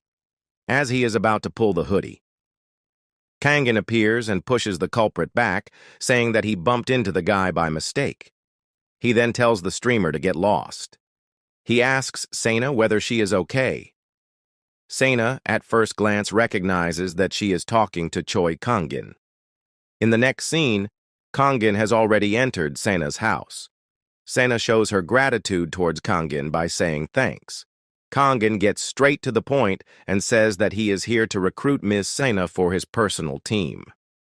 Sena says, sorry, but answer is still a no. She says that Kangin hadn't helped her out. She wouldn't have even let him into her home. She removes the hoodie from her face, revealing the state of her face, saying that Kangin will know the reason behind her answer in one look. Bearing a sad countenance, Sena says that with a face like this, she could never be a pro gamer. Kangin now understands the reason for Sena. Never meeting people, hardly stepping outside, and always blocking any comments about her appearance on stream, because it's a complex about her looks. Kangin says that he is sorry for her seeing her like this, and he never intended to, but he shares that he has to ask a question regarding it. Is appearance really that important, Miss Sena? He asks, because he believes that skill is everything for a pro gamer. After hearing it, Sena gets extremely furious. She shouts at Kangin, saying that he can't easily say something like that without knowing how much a person can suffer because of a bad face. Kangin blankly replies that he can say it easily because he is here to recruit skills, not appearance. He then asks what Sena would do if she could fix her face. Wouldn't she want to take someone's hand, even if they were a devil Lucifer? Wah! What do you mean? Change my face? Are you saying you'd pay for surgery? Ha! You think I haven't looked into that already? Sena asks. She says that she has searched for every famous doctor and hospital, but they all said the same thing, that modern medicine can't fix her. She concludes that there are things in this world money can't buy. Then Kangin asks a couple of questions. whether she isn't scared of meeting other people or whether she does want to live like that. He says that maybe it's not his place to say, but he wants to say that Cena's talent's too valuable to let go to waste. In addition, he gives her a reality check by saying that no matter how tough things get, no matter the pain, Cena will need to use her talent because no one will lift her up even if she is suffering or broken. Only she can pick herself up, so she should refuse to give up and take what she wants and deserves. That's how her life will start to change, because that's how Kangen started to change his life. Lastly, he tells her to join the team and bring her skills so that she could change her life for the better. Cena agrees with Kangen, saying that she is so tired of hiding that she doesn't want to keep living like this. But the idea of facing people with this face terrifies her. Kangen replies that then it's all the more reason for her to take his hand so that he can help her. "You'll really help me?" Cena questions. Kangen answers that a devil doesn't lie, but he does take payment and he starts to treat her with chakra. After some moment, he says that he has healed her so she could see for herself in the mirror. She runs quickly to the mirror, and what she sees brings her to tears. Her face is being half-healed. At the next moment, Coach Heikaol sees that Kangen has gathered his squad for his team. Kangen replies that he finally got the team together after going through so much trouble.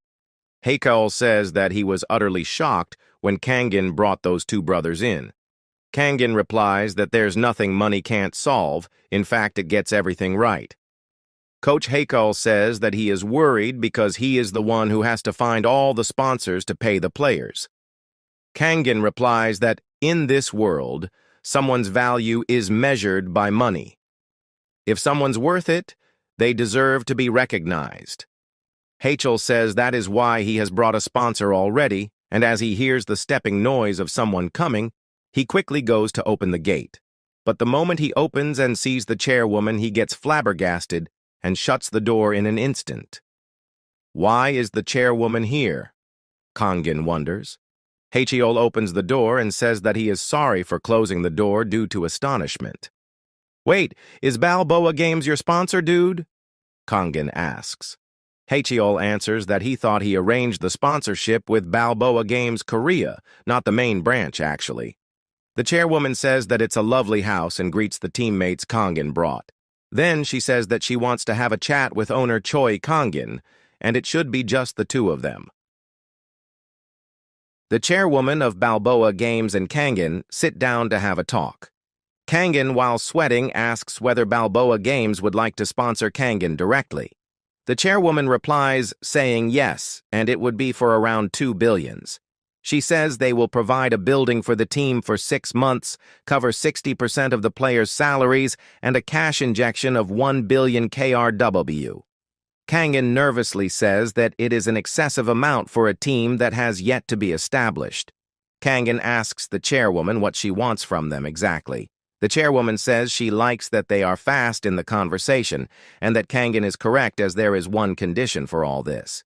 She says her condition is that Kangen and his team have to win the first place of League of Infinity Korea Championship summer season. Kangen says it is as expected, to achieve the royal road that no pro team has achieved in the AOS game history. The chairwoman starts to say, "Of course, if you don't have any confidence in that, the supporting fund won't be..." But before she could finish, Kangen says he agrees with her condition. He tells the chairwoman to not try to test his and his team's resolve, as they won't be swayed by that small amount of money. The chairwoman says she apologizes if she made Kangen upset. She says they will proceed with the funds as planned, and she will also add the conditions Kangen said. She says additionally, they will promise to give Kangen and his T 2 billion incentives if they win the first place. Kangen says, "Great, I accept." The chairwoman, while getting up from her chair, says she will submit a separate document detailing the new contract to coach Lee Heikaol. Just before opening the door and leaving, she tells Kangen that the sponsorship is unprecedented, and because of that, it's likely to draw envy from others, and so she tells Kangen to be careful. In the next scene, we see a guy talking on the phone. The person on the other end of the phone is named Taeksu.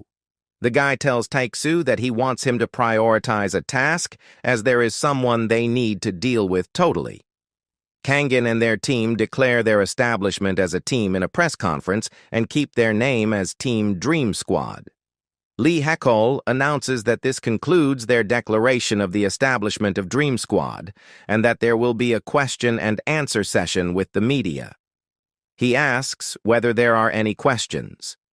The person whose name we heard just now on the phone, Taeksu, is present there, and he raises his hand and introduces himself as Kim Taeksu and says that he is a reporter from Gamiyu, and he has a question.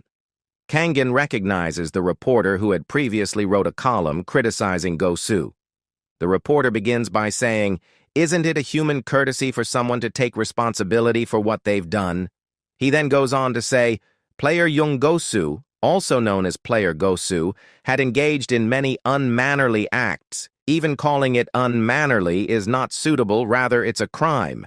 He had name-called other people in all kinds of forms.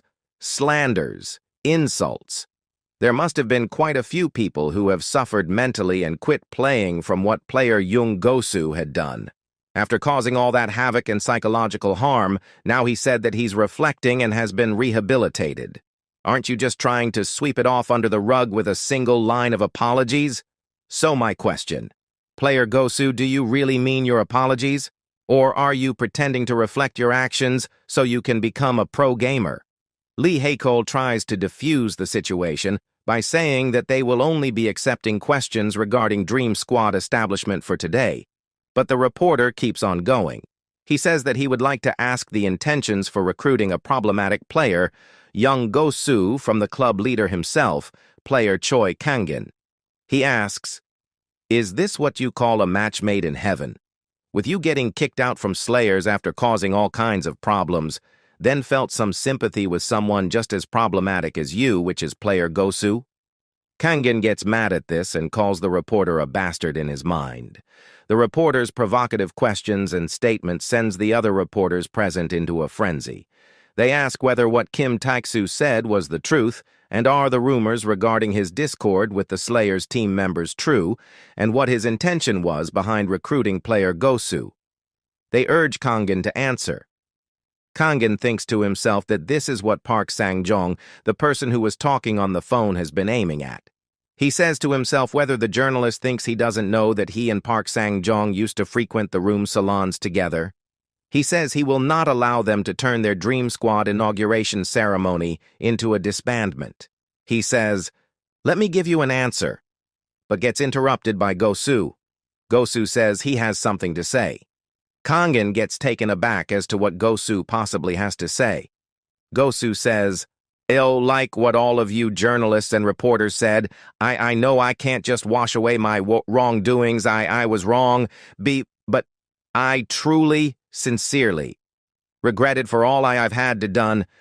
I am indefensible, be bad gamer too, and a key criminal to the victims, to my insults and name-calling, sincerely, to truly sincerely, deeply apologize.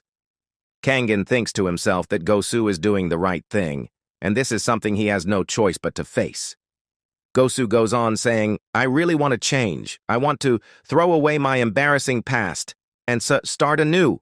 Never again do it. No swearing, no name-calling, no harassing other gamers. I sincerely regret and am reflecting. I want to atone and make amends and be reborn again. So please, just give me just one more chance. If you give me the chance, I'll definitely become a new person." He says all this while being on his knees and even laying on the floor. Kangin asks for everyone to excuse Gosu and says, as they are seeing player Jung, Gosu is truly reflecting on the malicious behaviors, insults, and trolling he had done in the past, and that he had joined their team with a condition that he will never repeat those things again. He also says that from this moment on, if they witness player Jung Gosu engaged in any mannerless behavior, to please report it to the club, and they will terminate their contract with player Gosu immediately and dismiss him from the team. Kangin says they have accepted Gosu after they had seen the extent of his will to settle this. Additionally, they're preparing to compensate those who were affected mentally and physically by player Jung Gosu's behaviors. And Kangin would like to ask something in return. Obviously, people should be responsible for their own actions. But do they have to criticize someone who's sincerely trying to change themselves? Everyone just has to keep an eye on them when they've shown their firm commitment. Just then, it won't be too late for one to criticize them if they themselves had proven it wrong. He further says, while indirectly targeting Kim Taek-soo, and for those who brought up about the situation between me and the Slayers team without any basis, I won't tolerate that kind of fake news.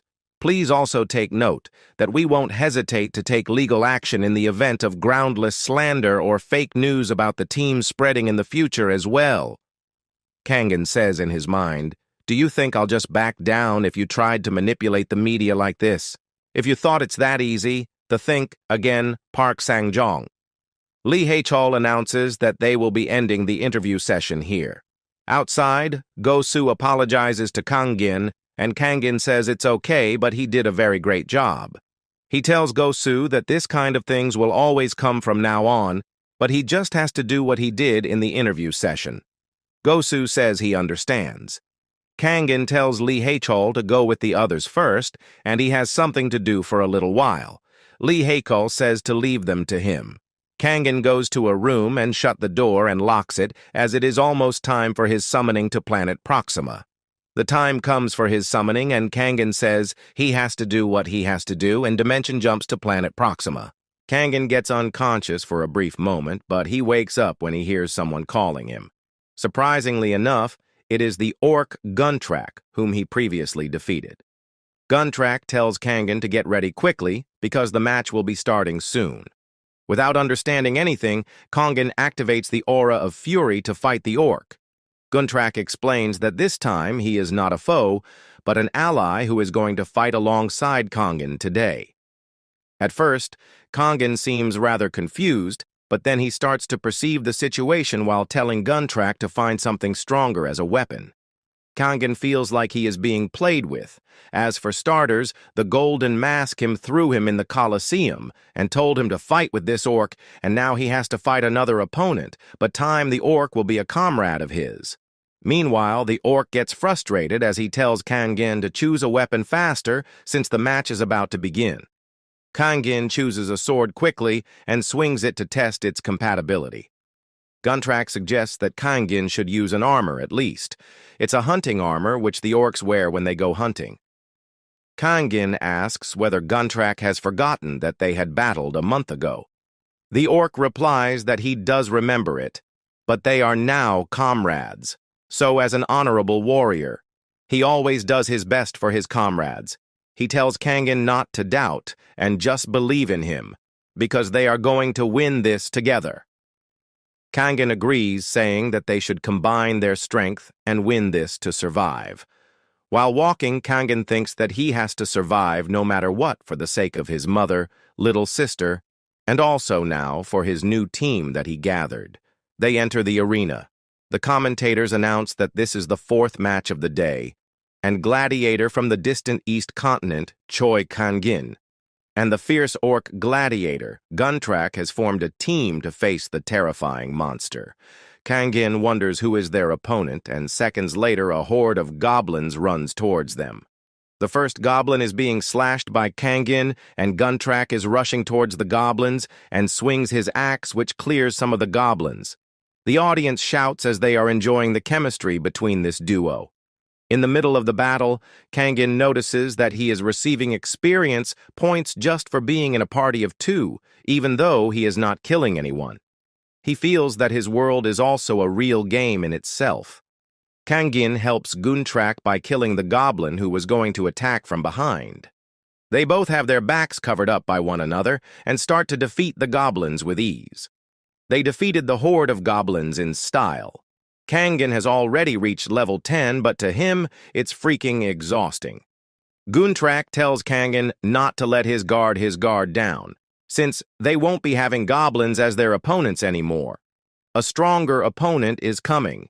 He also concludes that they will be having 3 matches, so they need to fight 3 times. With that being said, the second match starts and a terrifying monster appears. It's a mixture of an eagle and a bear. The eagle bear rushes in as soon as it gets out of the cage and pushes the opponent back. Kangen activates his protection chakra to minimize his damage. He realizes that he would have died if not for this protection chakra.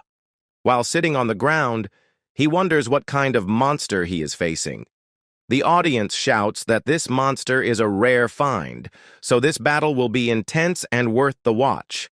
The commentators surprises every one of them by saying that they have 3 eagle bear instead of 1 to make this match even hotter. Kangen clenches his teeth, seeing that he has to face 3 of these beasts. Then he sees that the orc is trembling in fear. He tries to lighten up the mood by telling Guntrak that an honorable warrior wouldn't tremble like this. He tells Guntrak not to worry since he has figured something out. He thinks that if the system is a game, then this fight is no different than a game as well. As Lucifer Choi Kangin, he had never give up or lose when it comes to games. So he shouts that he will also carry this game. Kangen tells Guntrak that he has a plan and tells him to follow it so that they can win. Guntrak obliges. Guntrak motivates Kangen, saying Kangen is a strong warrior, and Guntrak believes in him. Kangen and Guntrak go in for the attack.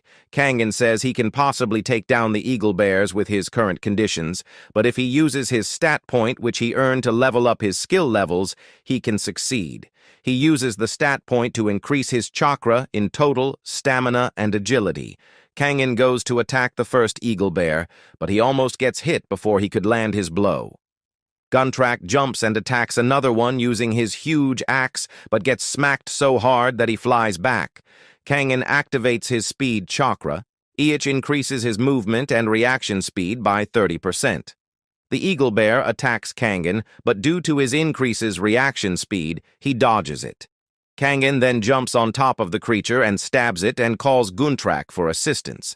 Guntrak gets up and uses his axe to decapitate the creature. The crowd goes wild at this and calls Kangen and Guntrak amazing. Guntrak thanks Kangen for this, and Kangen says Guntrak also did great. The other enemies also begin to attack them, and they get ready. Kangen tells Guntrak that they should fight one of the enemies together, but they should block their attack first, and Guntrak concurs. Kangen and Guntrak attack the enemies. Kangen slashes one of the enemies and says it feels like he is playing the Infinity League. Kangen says to himself that he will consider it to be the same as the Infinity League because whether it is game or reality, death and losing mean exactly the same according to him. Guntrak and Kangen attack a single eagle bear, and Kangen uses his sword to kill it. The remaining eagle bear proceeds to attack them. Kangen tells Guntrak to attack its front paw as it will lose its balance. Guntrak hits its front paw and disables it for a moment, and Kangen uses the opportunity to slash the creature and tells Guntrak to finish it off, and so Guntrak lands the last killing blow. Kangen and Guntrak manage to defeat 3 eagle bears. While Guntrak celebrates, Kangen thinks to himself, how the crowd are getting excited when someone's life is at stake, but then he thinks that there's not much difference from being a pro gamer, risking life, fighting enemies, standing in front of cheering audiences, everything. Meanwhile, announcements ring out on the speaker saying, "The prominent gladiators are now only a step away from immortal glory. They have only 1 match left." Kangen checks his stat points and sees he has gotten a lot of experience points, and he thinks to himself that it must be because the next enemy is a high-level monster. He asks Guntrak whether he has any idea who their next opponent is, but Guntrak doesn't have any idea as well. Kangen then says to himself that if the opponent is unknown, then their priority is to analyze the enemy first. He tells Guntrak to spread out and analyze the enemy first, and Guntrak obliges. In the meantime, a gate opens behind Guntrak, and the announcer announces that everyone won't get any time to even blink from then on, as the next opponent for them is the assassin in the darkness, Dark Beast. The beast appears behind Guntrak. Kangen screams at Guntrak, telling him to be careful, but before Guntrak could fully turn around, He gets attacked by the beast in front of everyone, as his blood splatters everywhere. Meanwhile, in the hospital, the yellow-haired guy hears the news where they are telecasting the inaugural of Kangen's team.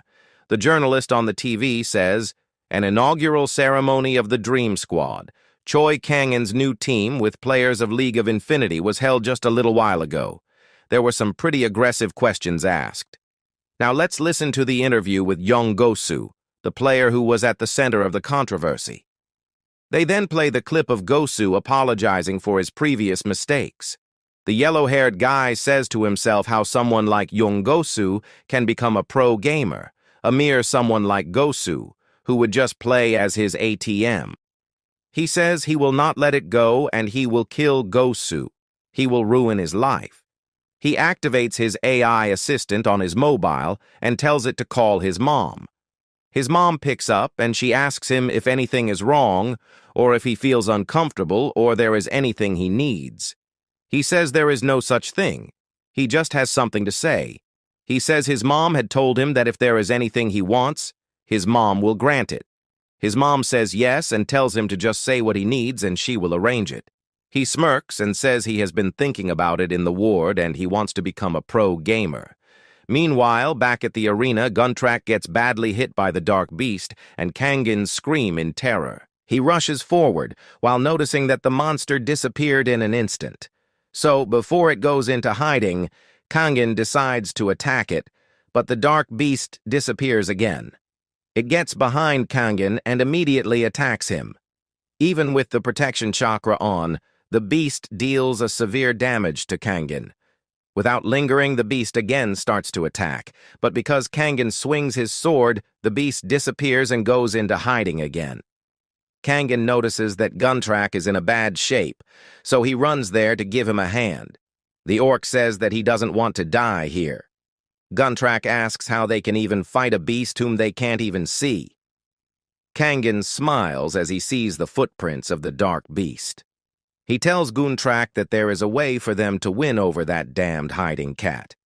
Guntrack rushes near the beast at first sight, yet the dark beast manages to disappear.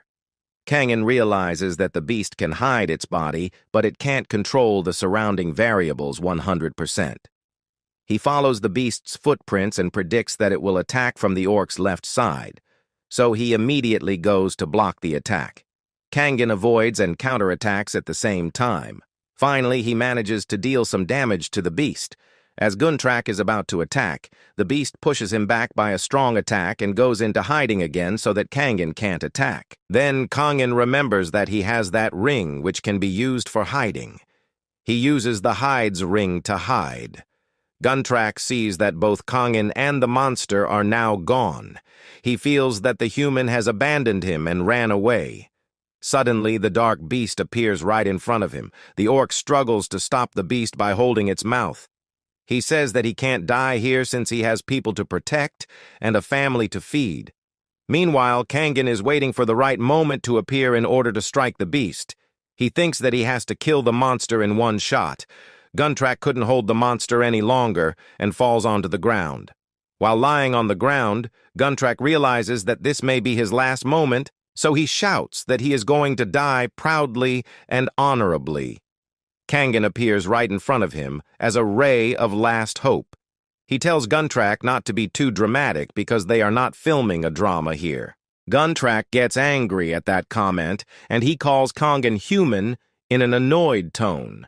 Kangen gets mad at Guntrack for calling him human again and again, even though he has a name. He activates his Wrath Chakra and screams that his name is Choi Kangen.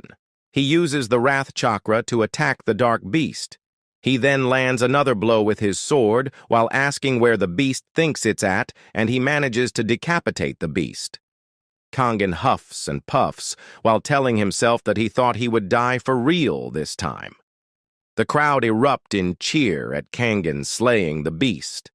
Kangen thinks to himself that it is the same feeling as winning a match as a pro gamer, the same cheers, the same sense of accomplishment, the thrill, the victory, and the excitement too.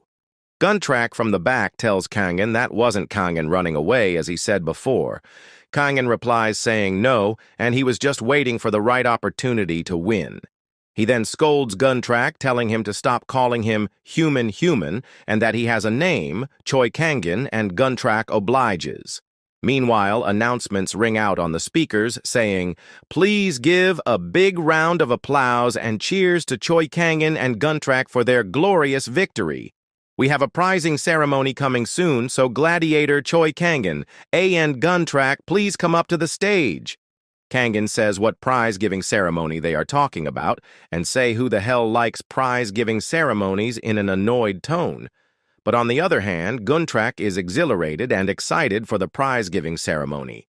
He rushes up the stairs telling Kangen to hurry up to get the trophy.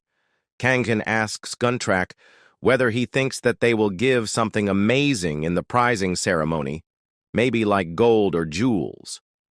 Guntrack replies saying, of course they will give a rewarding item befitting the honorable fight, and it is the reason Guntrack fought, because he is expecting that. Kangen thinks to himself that for him, the experience points, and the cheers from the audience is the reward he got from that place.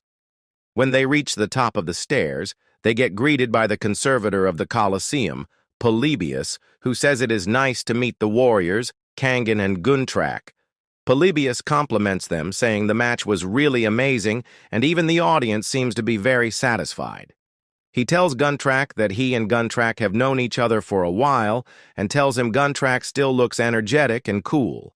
Meanwhile, Kangen thinks to himself that he just wants to quickly receive the reward and return home.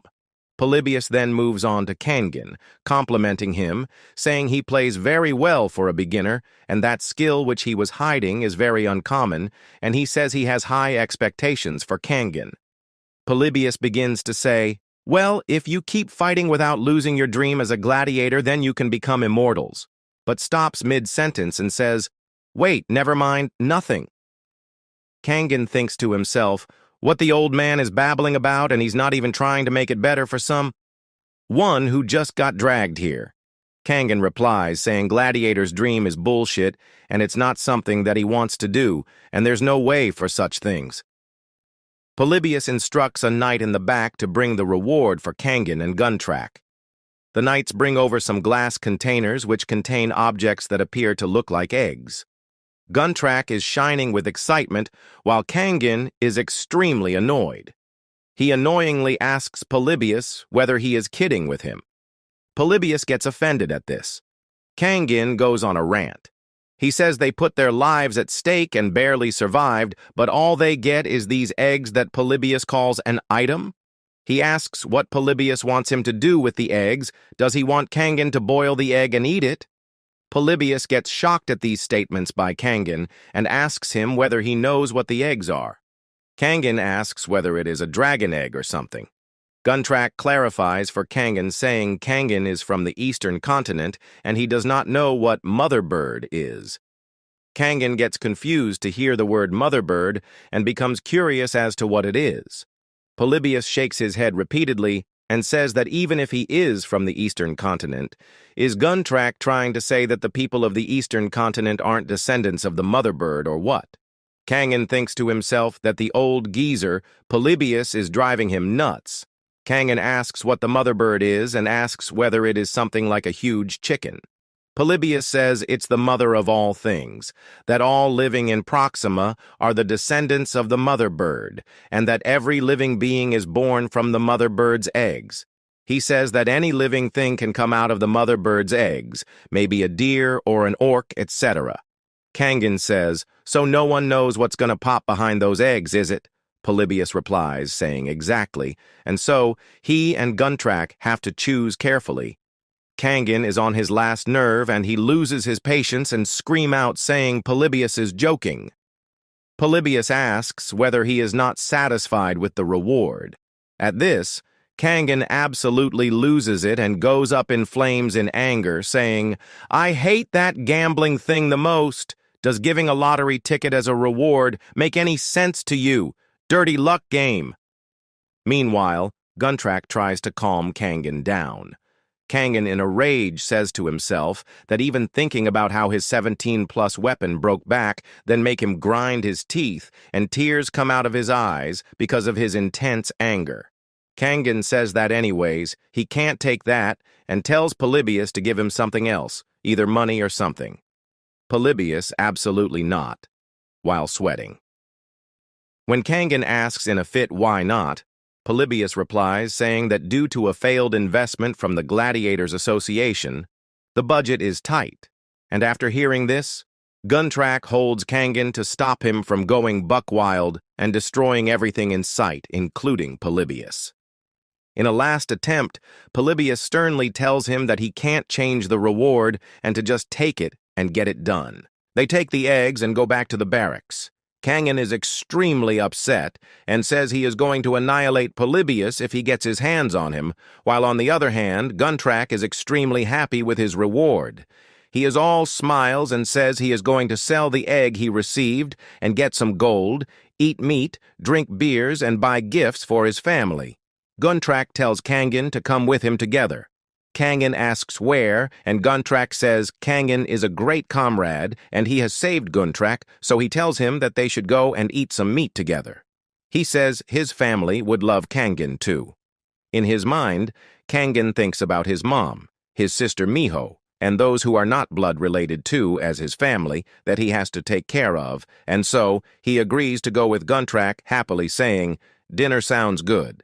Guntrack gets happy that Kangen accepted his invitation. Kangen says he will go, but he doesn't know when he will be returning to his world. But before he could finish his sentence, one of the eggs Kangen received starts to hatch. After seeing it, hatching Guntrack shouts, saying Polybius has scammed them because once the mother egg hatches, it becomes useless. Giving someone an egg that is about to hatch is an act of scam.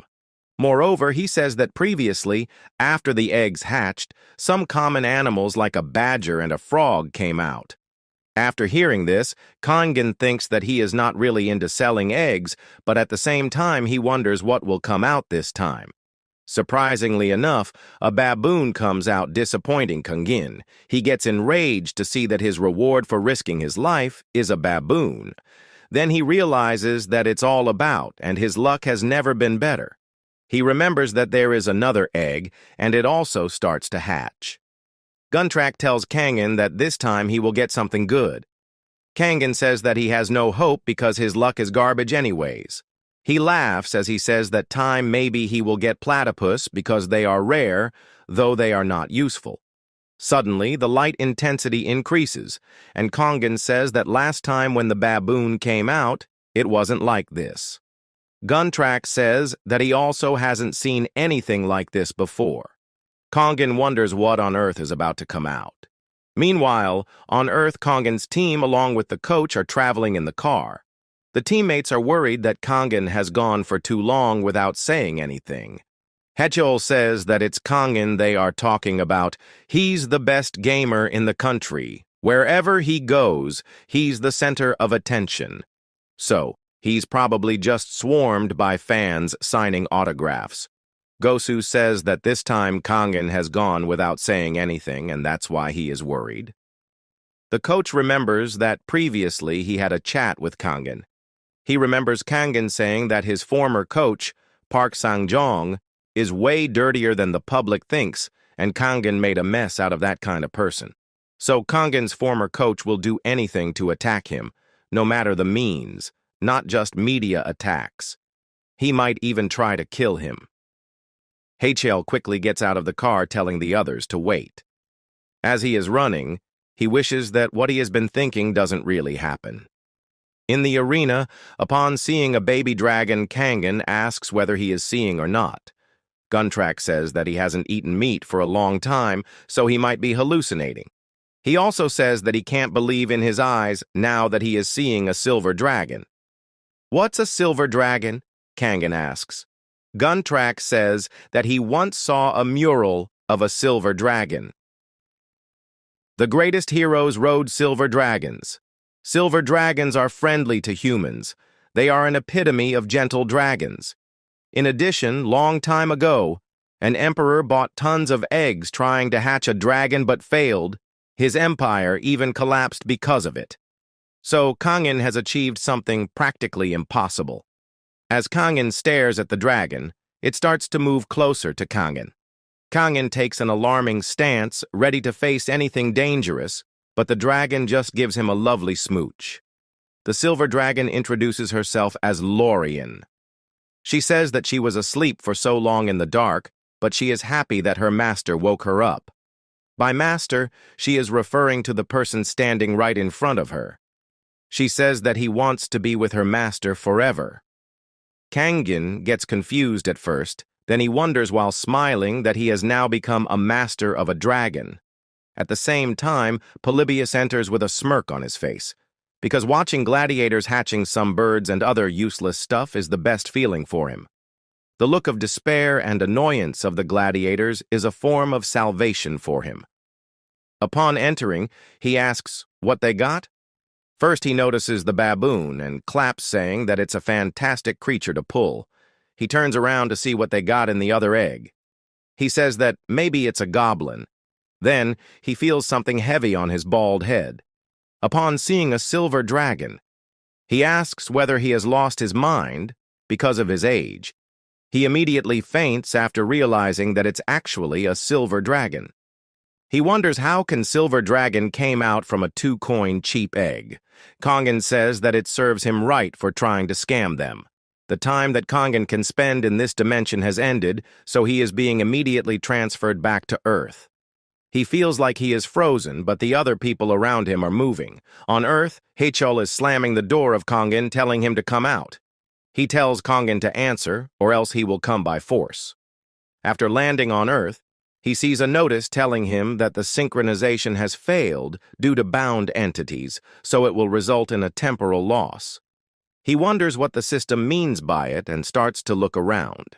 Lee Heichol says he is coming in and tells Kangin to be ready. Kangin tells him that he is fine and tells Lee Heichol to hold. Lee Heichol breaks the door open as if he is the FBI, and what he sees next leaves him speechless.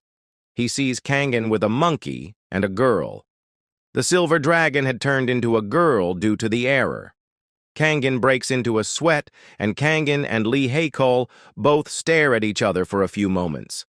Kangin asks Lee Heichol whether he trusts him or not, and tells him to hear Kangin out for a second, while the girl is clinging onto Kangin's hand. He says Lee Heichol is misunderstanding the whole situation and tells Lee to give him a minute to explain. Lee Heichol's face goes blank as he thinks something unethical is going on, and he tells Kangin in a kind of disappointed tone, "Kangin, is trusted you, let's turn you in," meaning he will turn Kangin in to the police. Kangin breaks in a nervous laughter and asks Lee whether he is crazy. Meanwhile, back at Proxima, we see the man in the golden mask speaking to Polybius. Polybius had told the man in the mask about the fact that Kangin had hatched a silver dragon, and the man cannot believe it, asking again whether Polybius is actually saying it, to be reassured. Polybius replies, yes, he did say it, and mean it. The man still cannot believe it, and thinks whether it is due to Polybius's age that he is blabbering all this, so he asks how old Polybius is, to which Polybius replies he is 79. The man tells Polybius that he appreciated his long years of service, but perhaps it is time for him to retire as the latest joke he just cracked is just bad. Polybius loudly exclaims that it is just a misunderstanding, and he is telling the truth about Kangin hatching a silver dragon. He says he too was shocked, and he was so shocked that he foamed at the mouth and collapsed. The man asks one last time whether it is so, to which Polybius replies saying there is not a single lie in his words, and his majesty can ask the knights who were there. The golden-masked man is exhilarated at Kangin's hatch and exclaims saying he is truly blessed by the gods. Meanwhile, back on Earth, the girl is munching on some bread, and Kangin had told Lee Heichol that the girl is a distant relative from overseas, and in the rush to take them in, Kangin didn't get the chance to inform his team. Kangin says it may be hard to believe, but it is what it is. Lee Heichol says he believes Kangin. Kangin reassures Lee Haechul by telling him to look at the girl and says that she clearly looks like she is not Korean. Lee Haechul says of course he believes Kangin, because if he didn't, he would have reported Kangin to the police. He says that anyways, he is glad Kangin is okay as he was worried that something might have happened to him. Kangin says that as messed up his old manager, Park Sang-jong, is, he's not stupid enough to do something as reckless as that. He says that if Park Sang-jong tries anything, it will be in the dirtiest, pettiest way possible, trying to suffocate them all.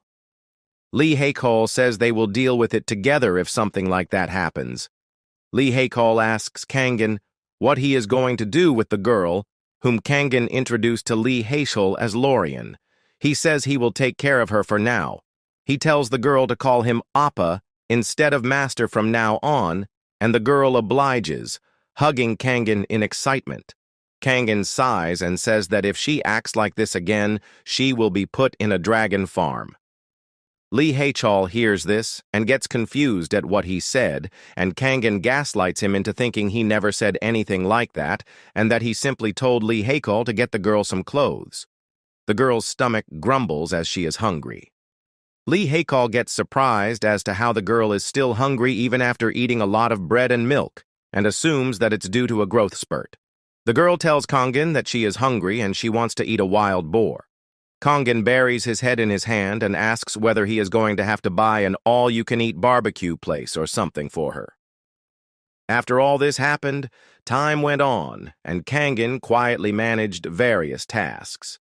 He kept treating Miho's condition, using his power, and also treated his team member, Park Sina's condition. He also kept up his own physical training to prepare for the next time he is summoned to Proxima, and handled all matters related to running the team. He looks at the timeline of his shift from a player to a team owner on the news website on his laptop, where he also sees Park Sang-jong's statement in which he mysteriously said, "The truth will be revealed." Kangin thinks to himself that Park Sang-jong is only sticking to media attacks for now, but this won't be the end of it. As Lee Haechul said, the best move is to watch Park Sang-jong's next move and respond accordingly. He then says that it is not his usual style, but he has to make sure that their teamwork is rock solid first. He gathers his team and tells them that they have a friendly practice match with a top team at 2 p.m. to which they all respond in unison saying yes. He tells the team that this will be their first time gaming together as a full team, so there is no need for anyone to stress and to just think of it as a warm-up getting in sync. But before he could go further, he gets interrupted by the girl, Lorian, who hugs Kangin and asks to eat together. Kangin asks why Lorian is here and says he had told her to sit tight while he is working, but she protests saying she wants to eat with Kangin. Lorian's cuteness overwhelms the team members. The team says they will make sure to work hard as they can't have Kangin's daughter going hungry, while referring to Lorian as Kangin's daughter, to which Kangin says that they are trying to make Kangin a single dad. Suddenly, Lee Haechul opens the door and enters the room they are in, saying there is a big problem. He says that the friendly match they were planned to have got canceled.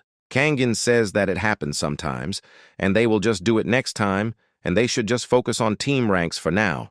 But Lee Haechul says that's not is, and that all the other teams they were supposed to have a friendly match with are refusing. Every single team that Lee Haechul contacted refused. Kangin says this is all Park Sang-jong's doing. Kangin says, "There is no reason for other teams to avoid scrims with our new Dream Squad. The chance to practice with me alone would be an incentive, a chance for great practice too. But suddenly every single team I contacted is refusing to have a friendly match with us. It can only be explained by Park Sang-jong's dirty tricks." Kangin says Park Sang-jong is hoping that they will fall apart from lack of practice, and he is trying to crush before they even sprout. Kangin gets mad and says Park Sang-jong has crossed the line. Kangin can't hold back anymore and decides to take revenge on his former coach. Haechul tries to stop him, but Kangin refuses to listen to him. Then, the coach tells Kangin to hold his anger back just for the team's sake. He also advises Kangin to act smart and careful, and he shouldn't be reckless. Kangin says that he can tolerate if something happens to him. He was not even planning to counter the petty media attacks just yet, while thinking that if they prove themselves with Dream Squad's skills, that'll be enough. But now that his enemy is trying to ruin his team's future and attacking the people he is responsible for, he speaks loudly, saying he can't hold back. Hachel says that he gets all of it, but if Kangin assaults Park Sang-jong, all of efforts they have made so far to establish the team can be wasted. Kangin replies that he is not dumb enough to assault a person of higher ranking in broad daylight. He says that he will quietly do it, where no one can see. Lastly, he gets out saying that he will make sure not to get caught. After his departure, Mihu asks Hacheol whether her brother will be all right. Hacheol replies that Kangin is a responsible person, so they should trust them. Alas, just in case he instantly contacts a lawyer just to be on the safe page. After some time, Kangin reaches the parking lot of his previously joined team named Slayers. He immediately destroys one of the CCTV cameras. The Slayers' dorm is a pretty old building, so there aren't too many CCTV cameras. So if he disables that one, he won't get caught on camera in the parking lot, and decides to take advantage of that scumbag Park Sang-jong's habits. Kangin remembers that Sang-jong has this routine where he sits in his car parked in the basement, making calls for a while. So he is bound to come down here, and just as he expected, Sang-jong walks in and is heading towards his car while talking in his phone. Kangin notices that Sang-jong is talking about match fixing. He laughs as he says that he will not get caught since he has many anonymous accounts. Then, the topic changes and comes to Choi Kangin. Kangin starts to record the voice. Sang-jong says that Kangin, who will never do match fixing since he is a game addict. He says that all the game addicts think that they are pro just because they get to play games and earn money. Moreover, these so-called pros are just tools. He says that he butters them up while they're doing well, milk them dry, and then, once they are used, tosses them out. He speaks loudly that there is no shortage of dumb kids eager to become gamers. Kangin clenches his teeth while hearing everything. He knows that his former coach is a bad person, but he never expected him to be such a piece of trash. He initiates the skill, hiding, and activates the chakra of fury and lands the first punch on Sang-jong. Park Sang-jong looks around after getting punched, but he doesn't see anything. He quickly decides to reach for his phone, but Kangin stops his hand by stepping on it. He then kicks the coach. Sang-jong shouts to receive help. Kangin lands another strong punch while saying that today he will make Sang-jong a dead meat. In a rage, Kangin punched so hard that if it would have landed on Park Sang-jong, it would have killed him. But luckily it landed just beside his head and made a hole in the ground. Kangin gets a grip of himself and says that it's not worth dirtying his hands on a scum like Park Sang-jong. He stands over Park Sang-jong and says that it is not over and he is going to make Park Sang-jong wish he were dead by messing with him every way he can. Back at their team building, Kangin tells Lee Haechul that he heard Park Sang-jong talking on the phone about match fixing. Lee Haechul gets shocked at this. Kangin then shows Lee Haechul the video he had made of the conversation. Lee Haechul gets mad after seeing the video, calling Park Sang-jong a piece of crap and says he is going to report him to the police. Kangin stops him and says now is not the time to report him to the police, as if they report him now, he will be charged with attempted match fixing. Lee Haechul gets confused and asks Kangin whether he is actually planning to let Park Sang-jong go through with the match fixing. Kangin replies saying there is definitely someone behind Park Sang-jong pushing him for match fixing. He tells Lee Haechul that Lee Haechul knows that esports has been plagued by these kinds of scandals. Lee Haechul says yes, and that weirdly it happens a lot more in esports than any other sports. Kangin then says that all this has been bothering him for a while now, and he wants to take down every last one of those guys so they can never engage in illegal match fixing again. Lee Hachol puts his hand on his face and says Kangin really loves this scene, and that he is a real esports guy, and that Lee Hachol is impressed. Kangin replies saying that he is a pro gamer after all, and that he can't just sit back and let his industry get ruined. He then tells Lee Hachol to introduce him to Lee Hacol's friend. Lee Hachol asks whether he is talking about Cheo Jung. Kangin asks whether Cheo Jung is the name of Lee Hacol's friend at the detective agency. Lee Hachol replies, saying yes, and that he was a detective and now runs a private agency. Kangin thinks to himself that Tracking Missile's real name is Kim Cheo Jung. Lee Hachol asks why Kangin is asking for Cheo Jung. Kangin says he wants to ask Cheo Jung to dig into Park Sang-jong and says that before they report Park Sang-jong, it would be better to know everything they can. Lee Hachol says that Kangin has made a good point and he will set up a meeting soon. Kangin tells Lee Hachol to tell Cheo Jung that it's a proper job this time and not a favor, because Cheo Jung has to make a living too. Lee Hachol suddenly notices Kangin's hand is bandaged. He nervously asked what happened to Kangin's hand. Kangin stutters and fails to say anything, and tells Lee Hachol to just wait and see while leaving, and Lee Hachol tells Kangin that his hand is all swollen. Kangin leaves and closes the door. Lee Hachol thinks to himself whether Kangin actually hurt his hand beating up Park Sang-jong. Since that day on, they looked everywhere for practice opponents, but every Korean team kept refusing scrims, otherwise known as practice matches. So, they gave up on scrims with Korean teams. As a substitute, they turned to scrims with overseas teams to make up for the lack of practice.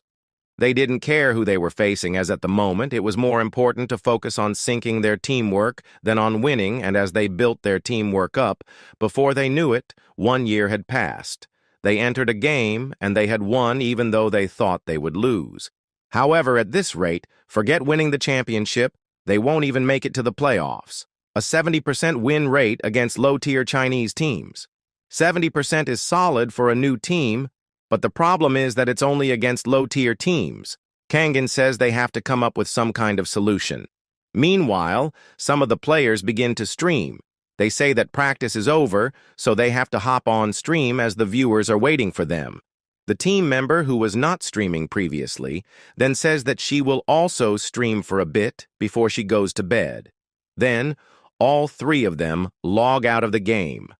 The teammate who remains, besides Kangin, says that it's all about the money, because money does make things easier, as there is nothing which money cannot fix in Korea. This gives Kangin an idea, and he says why he didn't think of it before. The teammate who remained asks Kangin whether he wants to queue up for some ranked games, but Kangin logs out. Meanwhile, Lee Hachol loses a game, which he was playing on his laptop, and says games are really tough, and he begins to say how Kangin wins the games. But before he could finish his sentence, Kangin barges in the room. Lee Hachol tells Kangin to knock before he enters, as he almost got a heart attack. Kangin tells his idea to Lee Hachol that they should pay for scrims. Using this idea, they finally get some Korean teams to play scrims with. Gosu gets excited and says that they finally get to practice with Korean teams and that it is time to dominate again. Kangin tells everyone not to get too cocky, as Korean teams are different from foreign teams, and the strategies, the metas they use are all different. One of the team members says how different could it be, and another team member says that they are probably similar. Gosu confidently tells Kangin not to worry, as he will show them his physical skills and crush them. But, unbeknownst to him, they in fact lose the scrim, and they all get shocked at their loss. All the team members, while still in shock, say that they should play again, and if they play again, they will surely win. Kangin says that if that is the case, they should do one more round, as he was going to keep playing anyways. However, their side lost again. From doing one more round, they end up playing many more rounds. In some of them, they lose as the enemy team succeed in slaying the explosive Dragon King Bahamut, while in another round, they lose their turret. They end up playing 10 games in which they only won 2 games and lost all the others. The opponent team members insult the members of Dream Squad as they say that Dream Squad acted tough in high-level solo-ranked games, but they are nothing special, and that the Kim Tak and Kim Hyuk brothers weren't skilled either. And they also say that who do the Dream Squad members think of themselves to think that pros and amateurs are the same, that they should just live as BJs collecting star candies.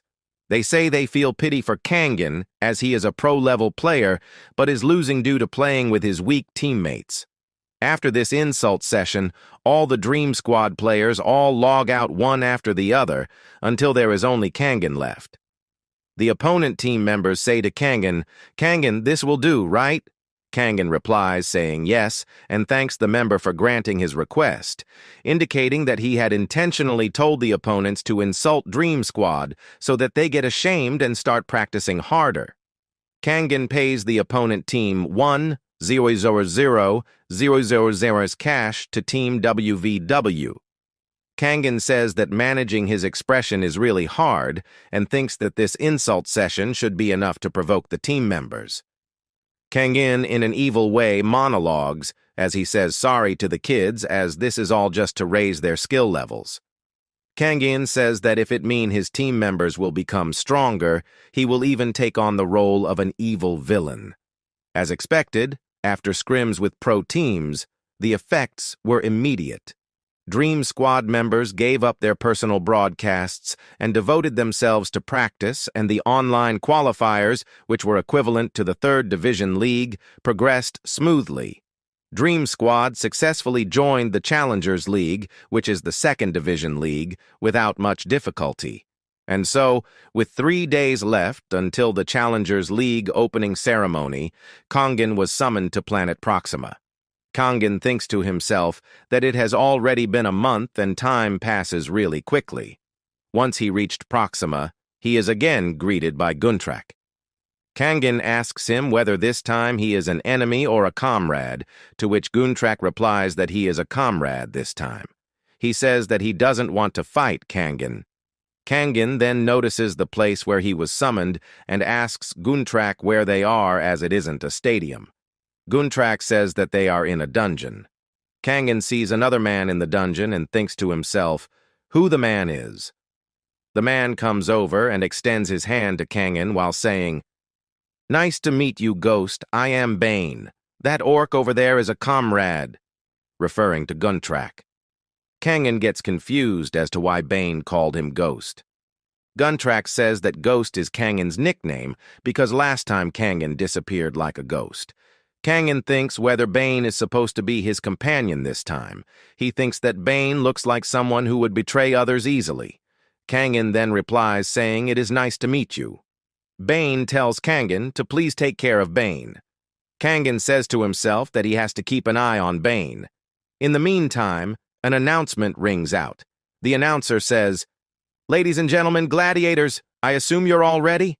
Now I will begin explaining the event." Kangen says that there is nothing in the dungeon but sound is echoing. Guntrak calls Kangen stupid and says that this is a game that is being broadcasted live in 3 countries.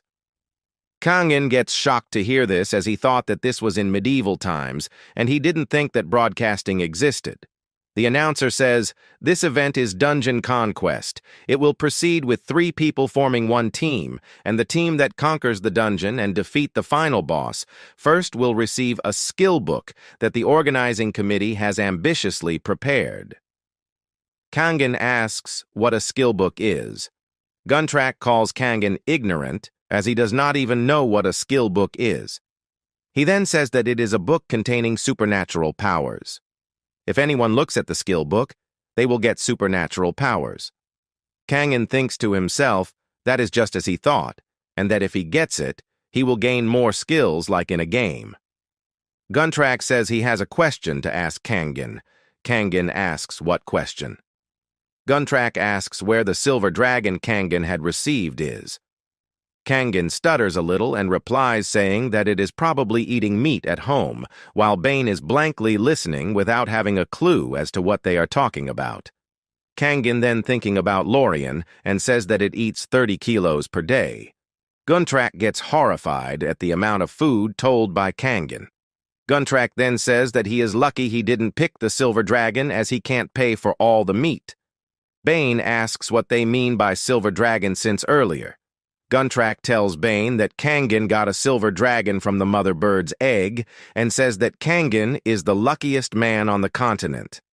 Bane then says that who is Guntrack taking for a fool, as there is no way a silver dragon would come from a mother bird's egg, and says that it looks as if orcs these days are quite stupid. Guntrack gets extremely angry at this comment and enter into a rage, saying he will kill Bane for saying this. Kangen then holds Guntrack's hand and tells him to calm down and tells him to ignore it, as it does not matter whether the person believes it or not.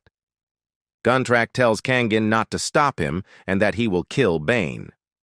Kangen then reminds Guntrack that he had told Kangen he needed to make money for his family. Guntrack then calms down and says okay and that he will make money and feed his family. At the same time, announcements ring out, telling them to leave the cave they are currently in and come to the dungeon entrance. They all make their way to the gate. Kangen thinks to himself that his head hurts even before entering the dungeon, and he hopes there won't be such bothersome things in the future. They find Polybius sitting at the table, and Kangen calls him an old geezer and asks whether he heard something wrong just now. He tells Polybius to repeat what he said. Polybius says that among the 7 entrances, if he enters one of them, he will definitely die, and he just said to choose carefully and asks what he said wrong. Kangen gets mad and says that the old man has gone crazy. Old man, think about it. If you were in the opposite position, would you leave your life up to chance? Kangen asks. Polybius says that he is not that crazy to leave his life up to chance and calls Kangen an insane person. Kangen gets extremely furious. He asks then, why should they leave their lives up to chance like idiots? While Guntrack restrains him from attacking Polybius. Kangen tells Guntrack that he should help instead of restraining him. Guntrack replies that luck is important, so they should leave it to luck. Guntrack. Isn't your life precious to you? You're saying to leave your life up to chance? Really? Kangen asks. Bane speaks in the middle, agreeing with Guntrack, saying that he has a point. Every other gladiator is saying the same thing, that if they die in a place like this, partially their luck is also at fault. Kangen thinks that everyone here might have gone crazy to be able to speak of their lives like that. Polybius tells Kangen that, since he doesn't seem to be from this place, he might not understand. But this is how the world of Proxima gladiators works. If they die because of luck, they die. Lastly, he tells Kangen to decide whether he will go or not. Kangen thinks about what he should do. Since everybody isn't accepting this position, he can't object any further either. Meanwhile, one of the team decides to go before Kangen's team, since they were taking a good amount of time. Kangen moves backwards and decides not to make a choice quickly and hastily. Guntrack tells him not to be angry, so that they could choose a route.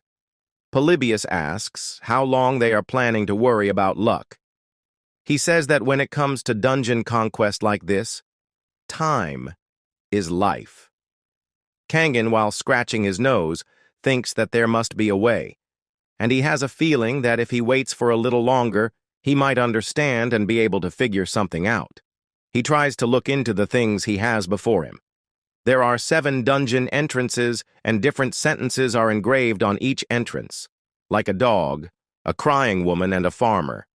And when he sees the sentence farmer, it piques his interest. Polybius again tells them to hurry, and finally Kangen speaks up. He says that he has something to ask. Isn't it a labyrinth? He asks. Polybius replies, saying of course it is. Or what else it might be. Kangen repeats, asking whether it is the Daedalus labyrinth. After hearing this, Polybius gets furious. How did you know that? He shouts, and immediately covers his mouth with his hand. Kangen had a hunch, but now, seeing this old man's reaction has made it certain. At first he thought that this labyrinth is similar to the Daedalus labyrinth, but now he is certain that it's exactly the same. This place is from one of the mini-games from League of Infinity. He tells Guntrack that the place with the farmer drawing is a safe and easy route to go. Alas. The team decides to enter the labyrinth. But they are about to enter. Polybius asks Kangan how he knows the top-secret information of the Gladiators Association. Kangan blames it over to the security of the association. The old man shouts, saying that it can never happen. Kangan says that they would head inside now since he doesn't have time. Bane wonders what kind of person he is dealing with, to think that the person even knows the Gladiator Association top secret. Anyway, it is beneficial for Bane as he has a safe route to travel, so he decides to keep shut. At Lausanne, Western Switzerland in the International Olympics, IOC Chairman Coubertin declares that, as of today, esports has been adopted as an official event in the Summer Olympics. Everybody gives a round of applause. The chairwoman thinks that all stages are set for Choi Kangin to take action. As they go through the door, they come across a crossroad. Guntrack asks Kangan which way they should go. Kangan, after thinking for a little bit, says to the right. Guntrack nervously asks Kangan whether he really knows the dungeon. Kangan says he knows it really well. Guntrack then says that Kangan turned out to be smart, and he had the wrong impression about Kangan. Kangan asks what wrong impression, to which Guntrack replies that he thought Kangan was an idiot. But now he knows that Kangan is not an idiot, he is smart. After this, Bane calls Kangan and asks the same question as Guntrack, whether Kangan really knows the dungeon. Kangan replies saying he already said he does know the dungeon, so why is he asking again? Bane asks whether Kangan is sure. Kangan asks whether Bane thinks Kangan might be wrong. Bane says that as Polybius administrator said, the information about the gladiator matches is top secret. How did a mere gladiator like Kangan know so much about the dungeon, he asks. What kind of trickery did Kangan use? Kangan replies saying he is not taking questions, so tells Bane not to ask questions, and that if he doesn't trust Kangan, he should go ahead and move on his own. After this, they move on ahead, with Bane a little annoyed at Kangan. Kangan suddenly stops. Guntrack asks why Kangan stopped so suddenly. Kangan says that about 50 meters ahead from where they are, a horde of cryptids will appear. Bane hears this and asks whether he is talking about those terrifying composite creatures, the cryptids. Cryptids are monsters considered a lower-tier version of a chimera, created by combining body parts from multiple monsters into one grotesque creature.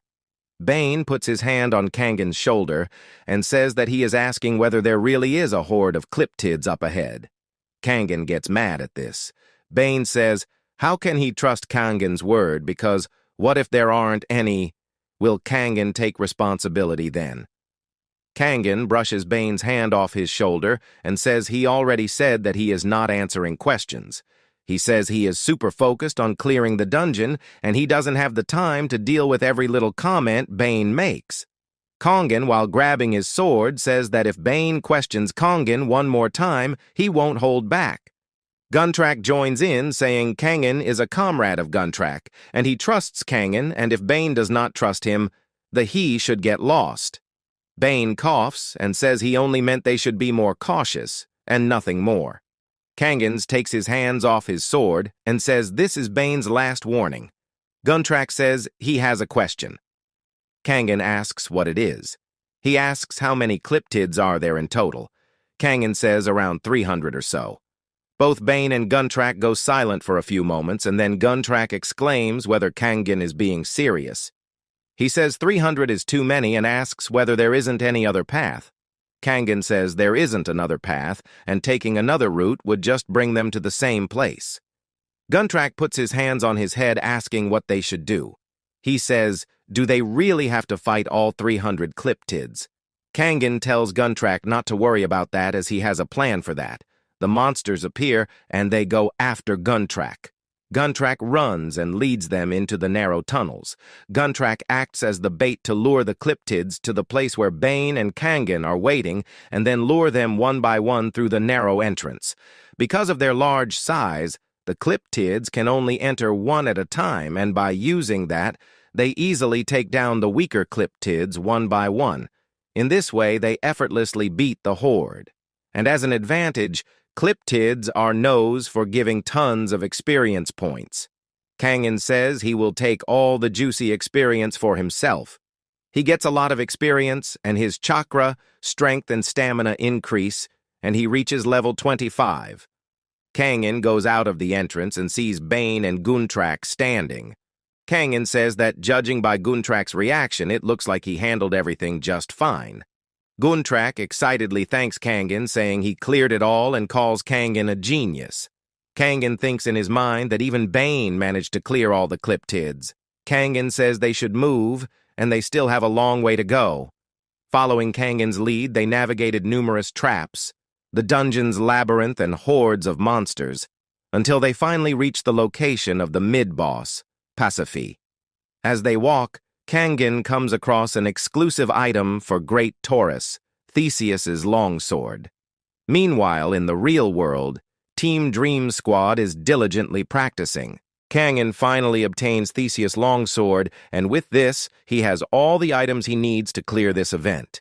He expected that this event was similar to the mini-game he played, but now he realizes that it's exactly the same.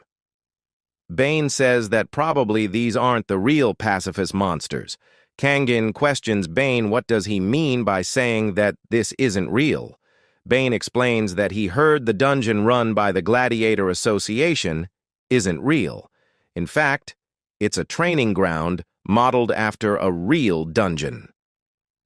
Guntrak agrees with Bane, saying that he has also worked in a dungeon construction site before being made by the Gladiator Association. Then Bane apologizes to Kangin for not trusting him. Kangin replies that instead of apologizing, he may work well from now on, and Bane agreed, saying cool. While moving forward, Kangin thinks he still must be cautious of Bane. Guntrak asks about the sword, whether it is a reward. Kangin says that this sword is just a consumable called the Theseus longsword. But because the orc seems confused, Kangin finds it bothersome to explain it further, so he just shows this item's stats using his window. It's a longsword used by Theseus, the hero who defeated Taurus. To put it simply, it's an item exclusively for the final boss. Kangin explains further that the final boss, Taurus, has tremendous regenerative power, so without this, no matter how much they hit him, they can never win, since Taurus restores his strength on his own. Guntrak shouts, asking whether the final boss uses healing magic. Kangin replies saying yes, but he says that they don't need to worry about that, since they have this sword. Then out of nowhere, a person speaks up which startled the group for a little. Kangin wonders who the guy is in front of him. Guntrak says he is the Steel Bishop. The Steel Bishop? Kangin repeats.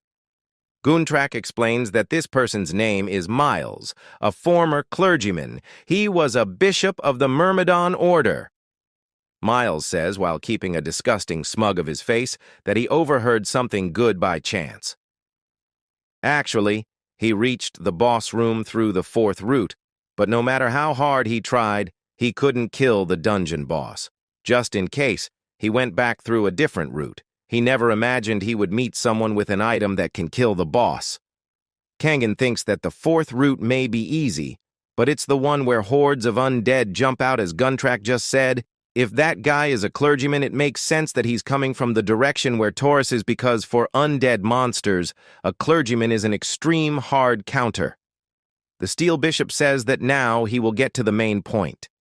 He asks them nicely to hand over the sword if they don't want to die. Do you think we're pushovers? You think we'll just hand it over because you asked? Kangin questions angrily. Bane suggests that they should give this sword to the bishop, but Kangin refuses. Bane explains that they should give it away, or else all of them will die for real, because Steel Bishop Miles. His record is 99 fights, undefeated. This is his 100th match. There isn't a single gladiator who has survived a fight with him. So, you're saying we should just give up and hand it over because he's too strong? Kangin asks. Bane replies, rather than dying, a pointless death, it's better to at least save their lives. After hearing this, Kangin asks Bane whether he will give his life if the steel bishop asks for it instead of the sword. He says that he can't trust this bishop and hands the sword over to him and gets to fight, activating his chakra. After sensing the chakra, Miles asks whether Kangin is a descendant of the Calabra Empire and calls him heretic. Even if you try to hide it, I know I can feel it.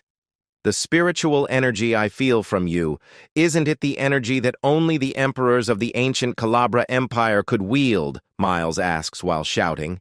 In addition, he says that he is talking about the chakra that Kangin has been releasing.